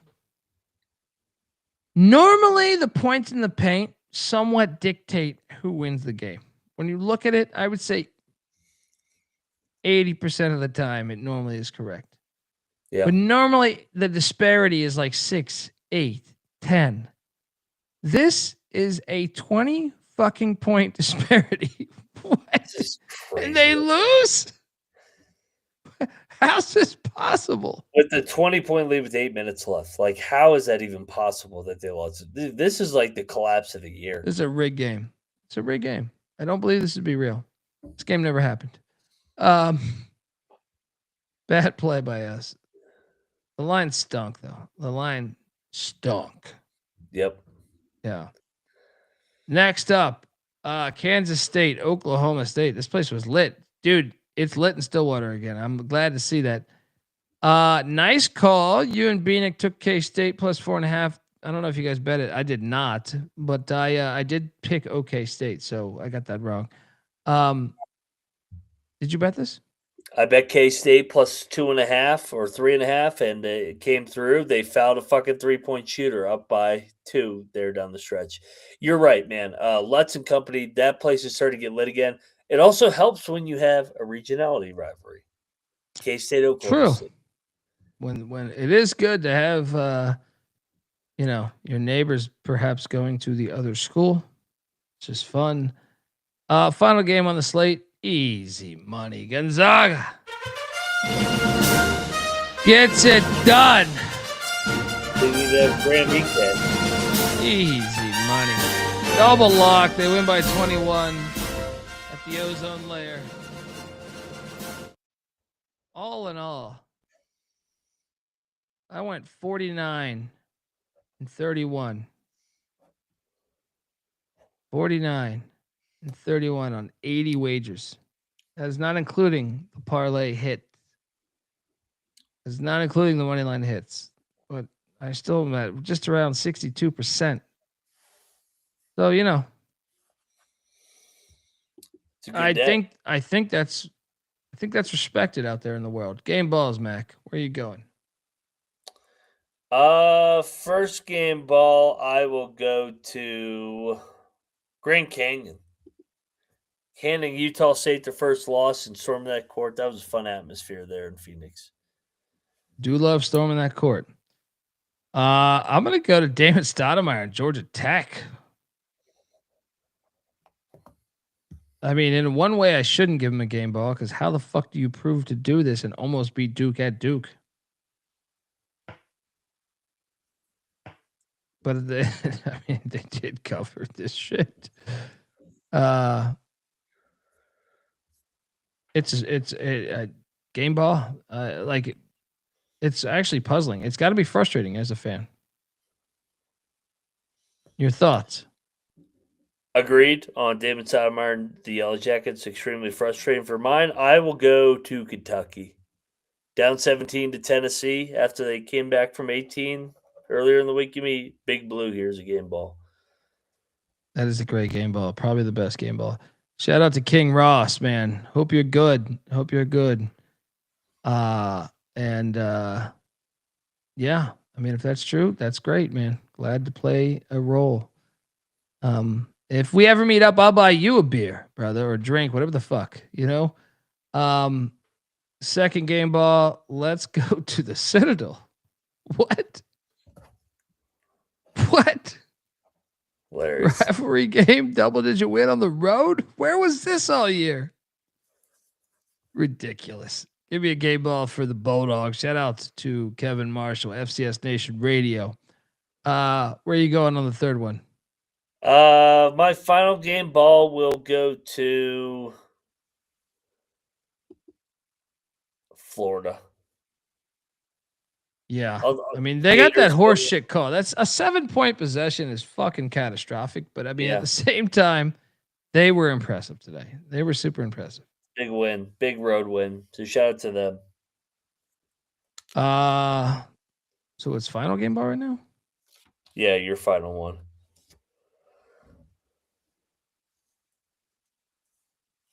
Give me one for California Golden Bears. I like it. Couldn't get Duke, but you got Carolina. And that fucked up West Coast trip. Hey, It'll get you. This is the only time Carolina's ever been out in conference to the Bay Area. I ain't going back out there. They're 0-2. Bubba's going to be on the phone with Jim Phillips. That fucking prick. All right, those are our game balls. Folks, what I tell you. Actually, no, I don't. I don't want to tell you anything, but let's just look into the slate tomorrow. Is there like 5 games tomorrow? Yeah, what is this bullshit, by the way? There's like 100 on okay, I get it. We have MLK Day Monday. I get that. Very important leader in our history. I just wish we could have diversified the 140 games, 145 games on Saturday between Friday, Saturday, Sunday, and on Monday there's like 80 games. I just feel like we could have figured this out a little bit better. We could still honor MLK. We can still give him the best games. We should do a triple header, honor the fuck out of him the way he should be honored. But it is weird that we only get this many games out of Sunday. These fucking losers, these TV networks. I don't want to watch the NFL. I'm sorry. I don't want to watch the NFL. So it looks like I'll be watching fucking Backdraft or some shit. You know what I mean? White Tiger can watch something. Yeah, me and White Tiger gonna, go play with those Army figures. Set off some M80s. All right. Hilarious. Blow up some dog shit like in Billy Madison, right? Penn State's at Maryland. They call this a rivalry game. Shut the fuck up. It's fucking rivalry, my ass. A rivalry game. The old state line. Maryland's laying 2.5.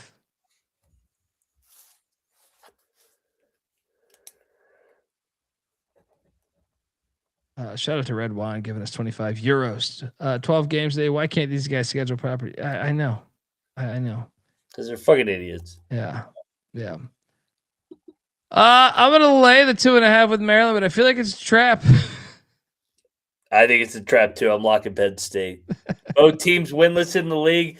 Maryland coming off the West Coast trip. Penn State, year 3 of Mike Rhodes. He's start finishing some of these games. Give me Penn State. They win. I'm gonna battle you. The crowd has got to show up today. The fucking They ain't Ravens gonna have been show up. They're eliminated. winless. The rivalry game. What rivalry? Yeah, security will have T-shirts and everything. Say no rivalry.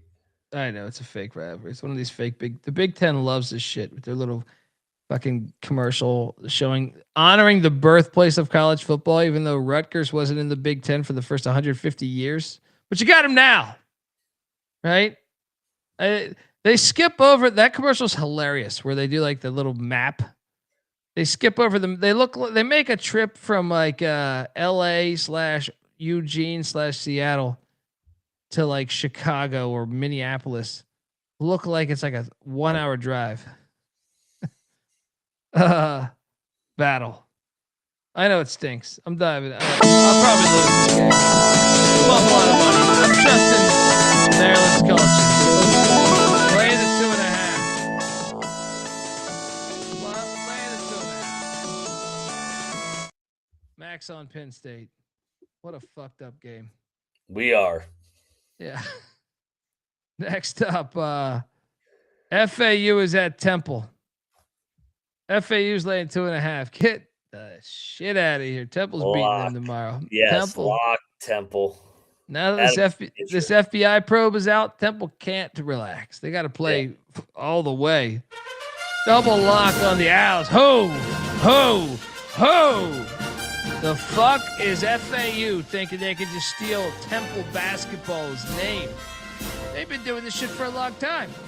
You think this little new beach institution can just hop in and steal the fucking name of the Owls? No, not tomorrow. Not tomorrow. Not ever. Let's go. Double lock on the Owls. Next up, American is at Army. AU is laying 6.5. Dude, I think Army's the play. Yeah, they're off the big Navy win earlier in the You week. just drilled them by 15. Yeah, I will lock up the Army Black Knights here. I think we're live on the money line. I don't think they're going to win the game. It's going to be tight. I don't think they're going to, but I think 6.5 is a lot. I mean, come on. It's a lot. It's fucking disrespect. Double lock on the Black Knights. Plus 6.5 in West Point.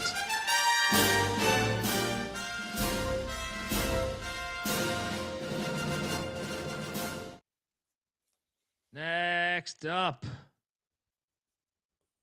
Milwaukee is at IPFW. IPFW is laying 3.5. Nope. Lock it up, Milwaukee. Huskies took a couple of L's. Good time to jump back on these Panthers. Milwaukee's 4-6 in their last 10. Mac, what are you doing here? Yeah, they just got embarrassed in that home game. I like Lundy and company as a dog here. If they hadn't got embarrassed, I think it'd be more of a pick. So give me Milwaukee. They win the game outright. Double lock on the Panthers. Greg Campy and Oakland are heading to Green Bay. Oh boy, I'm all fucked up here. Oakland's laying 3.5. I'm locking up Green Bay. Green Bay plus 3.5. Gottlieb's treated me better than Campy this season. So, when it comes to locking up Gottlieb, you know, it's that time. I'm just here to bring diversity to this set here. Give the kind of white man's perspective on things from point guard position. Mac, what are you doing here? Yeah, this is a huge game. Both teams 6-2, one game back of Wright State here. I agree with you. I think Green Bay's going to get them. I think Oakland's struggling a little bit. I know they beat Milwaukee the other night, but before that they took a loss. Yeah, give me Green Bay to continue the momentum here and go past it. Double lock on Gottlieb and the Phoenix.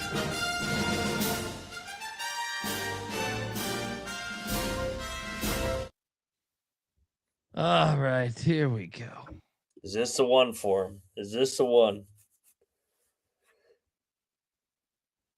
The Clit is heading to Greenville. The Clit is laying 1.5, 2.5 shop around against the greatest team in all the land, the East Carolina Pirates. Do I think the Clit will win this game? No, I do not. Do I think Charlotte can possibly win this game? No, I do not. Do I think the Clits are a fake-ass name and mascot? They're not even affiliated with the Gold Rush? Yes, I do. Do I think their whole institution should be shut down and burnt down? Yes, I do. Is East Carolina the greatest university of all time? Yes, it is. So that forces me to back their basketball head coach. His name is Michael Schwartz. And may this happen to all you good people out there. And may the Schwartz be with you. What a world, what a world. Lock up the Pirates. In the Gold Money rivalry. There was nothing that we couldn't do. We set out to defend our name, and now we'll never be the same. Never be the same. Mac, what are you doing here? I'm going to go in on ECU as well. Desperate for a American win. I think they're right here to win this. Win number one. Let's go. Home dog. In the spirit of ECU, we believe every moment. There was nothing that we couldn't do. We set out to defend our name, and now we'll never be the same. Wait for it. Never be the same. That fucking sucks. Next up, we have Wichita State at South Florida. South Florida lay at 6.5.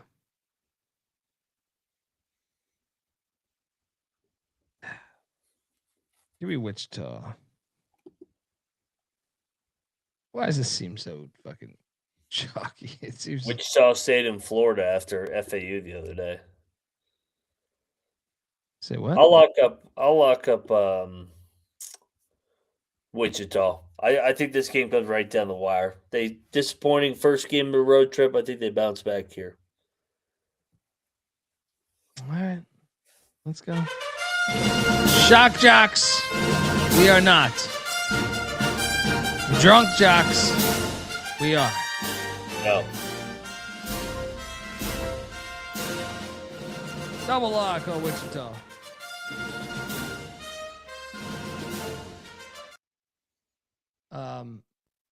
This next game I found very confusing. Tulsa's at UAB. UAB's laying 2.5. I think UAB's the play. I think UAB's play too.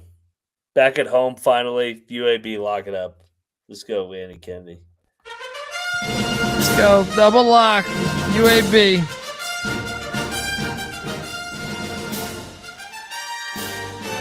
Then the game of the day. Blackburn College at Eastern Illinois. We're locked in for that one. You're looking live. Hey, on a day like today, with only give us 7 games, I'm probably gonna have this on the TV. Next up, we have North Texas at Devlin Fieldhouse taking on Tulane.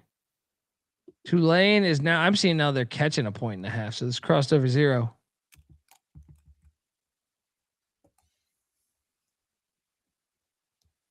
Give me Tulane. No bet here. What are you doing here? Give me Daniel Robinson in North Texas. I'm not going to bet this one. All right, next up, UTSA is catching 21.5 at Memphis. Oh God, I'm on Memphis, bro. You think they could cover a big one? I do. They'll cover against anybody. UTSA is so bad. I'm not betting this shit. I'm not betting this shit. But they're so bad. Lay it with Memphis. What are you doing here? Yeah, I will lay it. Or I'm gonna take the points. I'm taking the points. This is still fucking penny. This is still It's UTSA. They're terrible. They're fucking horrible. I get it, but goddamn.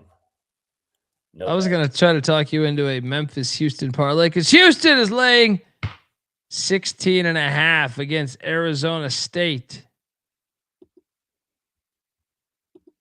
Drill spot. I think Houston's gonna drill them. I'll lay it with Houston. I'll lock it up. Arizona State's off Arizona. Yeah. Yeah, I'll lock Houston's up gonna win Houston. by 20. Yeah. Let's go. Double lock on the Cougs.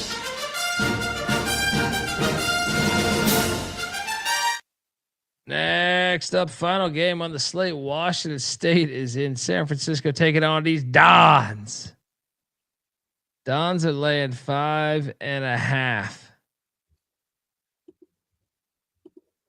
Wait, is this actually on campus or is that the fucking Warriors? War Memorial. So yeah, it's on campus. I'll lay it with San Francisco. I don't feel amazing, but I'm going to stay away because I do think Wazoo could cover this. But I feel like, God damn it, we should bet this. There's not that many games, but I just don't like this. Give me San Francisco minus 5.5. Check the picks page. Fringe lock. I'll lock up the Dons here. I think Wazoo, that was a max effort last night. A little banged up coming in this game. Yeah, give me San Fran. Lock it up. Yeah, Bill's Mafia is saying, do any of us sleep around here? No. We'll be dead one day. Trust me. For my studies, that seems to be a fact. Still waiting for my stem cell injections in Bogota, though. That's what you need. Yeah. It's going to keep me going. Shout out to my guy, Jim McMahon. Let me know about his doctor. Need to get down there, see the guy, get these stem cell injections. All of a sudden, you're going to see one day I'm going to sign in. You guys thought it was crazy when Sammy Sosa's face went white. I'm going to sign in. All my cells are going to be rejuvenated. You're just going to see crazy. I'm going to have new fucking teeth. I'm going to have new fucking everything.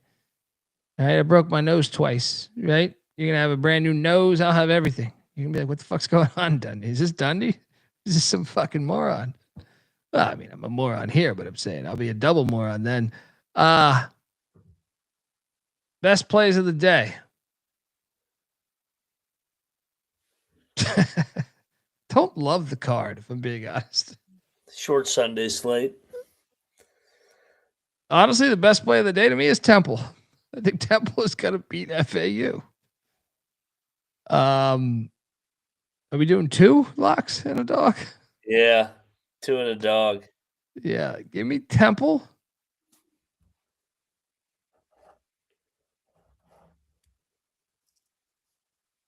What's the? I think Temple and UAB are the best 2 Those plays. are the 2 I had circled. UAB and Temple. But what's the bet? The dog. The dog to me is Green Bay. For value, I think that's the best I can get you right now. The dog is Green Bay at plus 150. It's not the sexiest slate. No. But we'll bring you home. McIntyre, what are you doing here? Would you be shocked if Wichita beat him plus 250? No, but Wichita has looked like shit the past week or so. Yeah. Too. My 2 locks are I had UAB and Temple. Love both those spots, so I'm with you on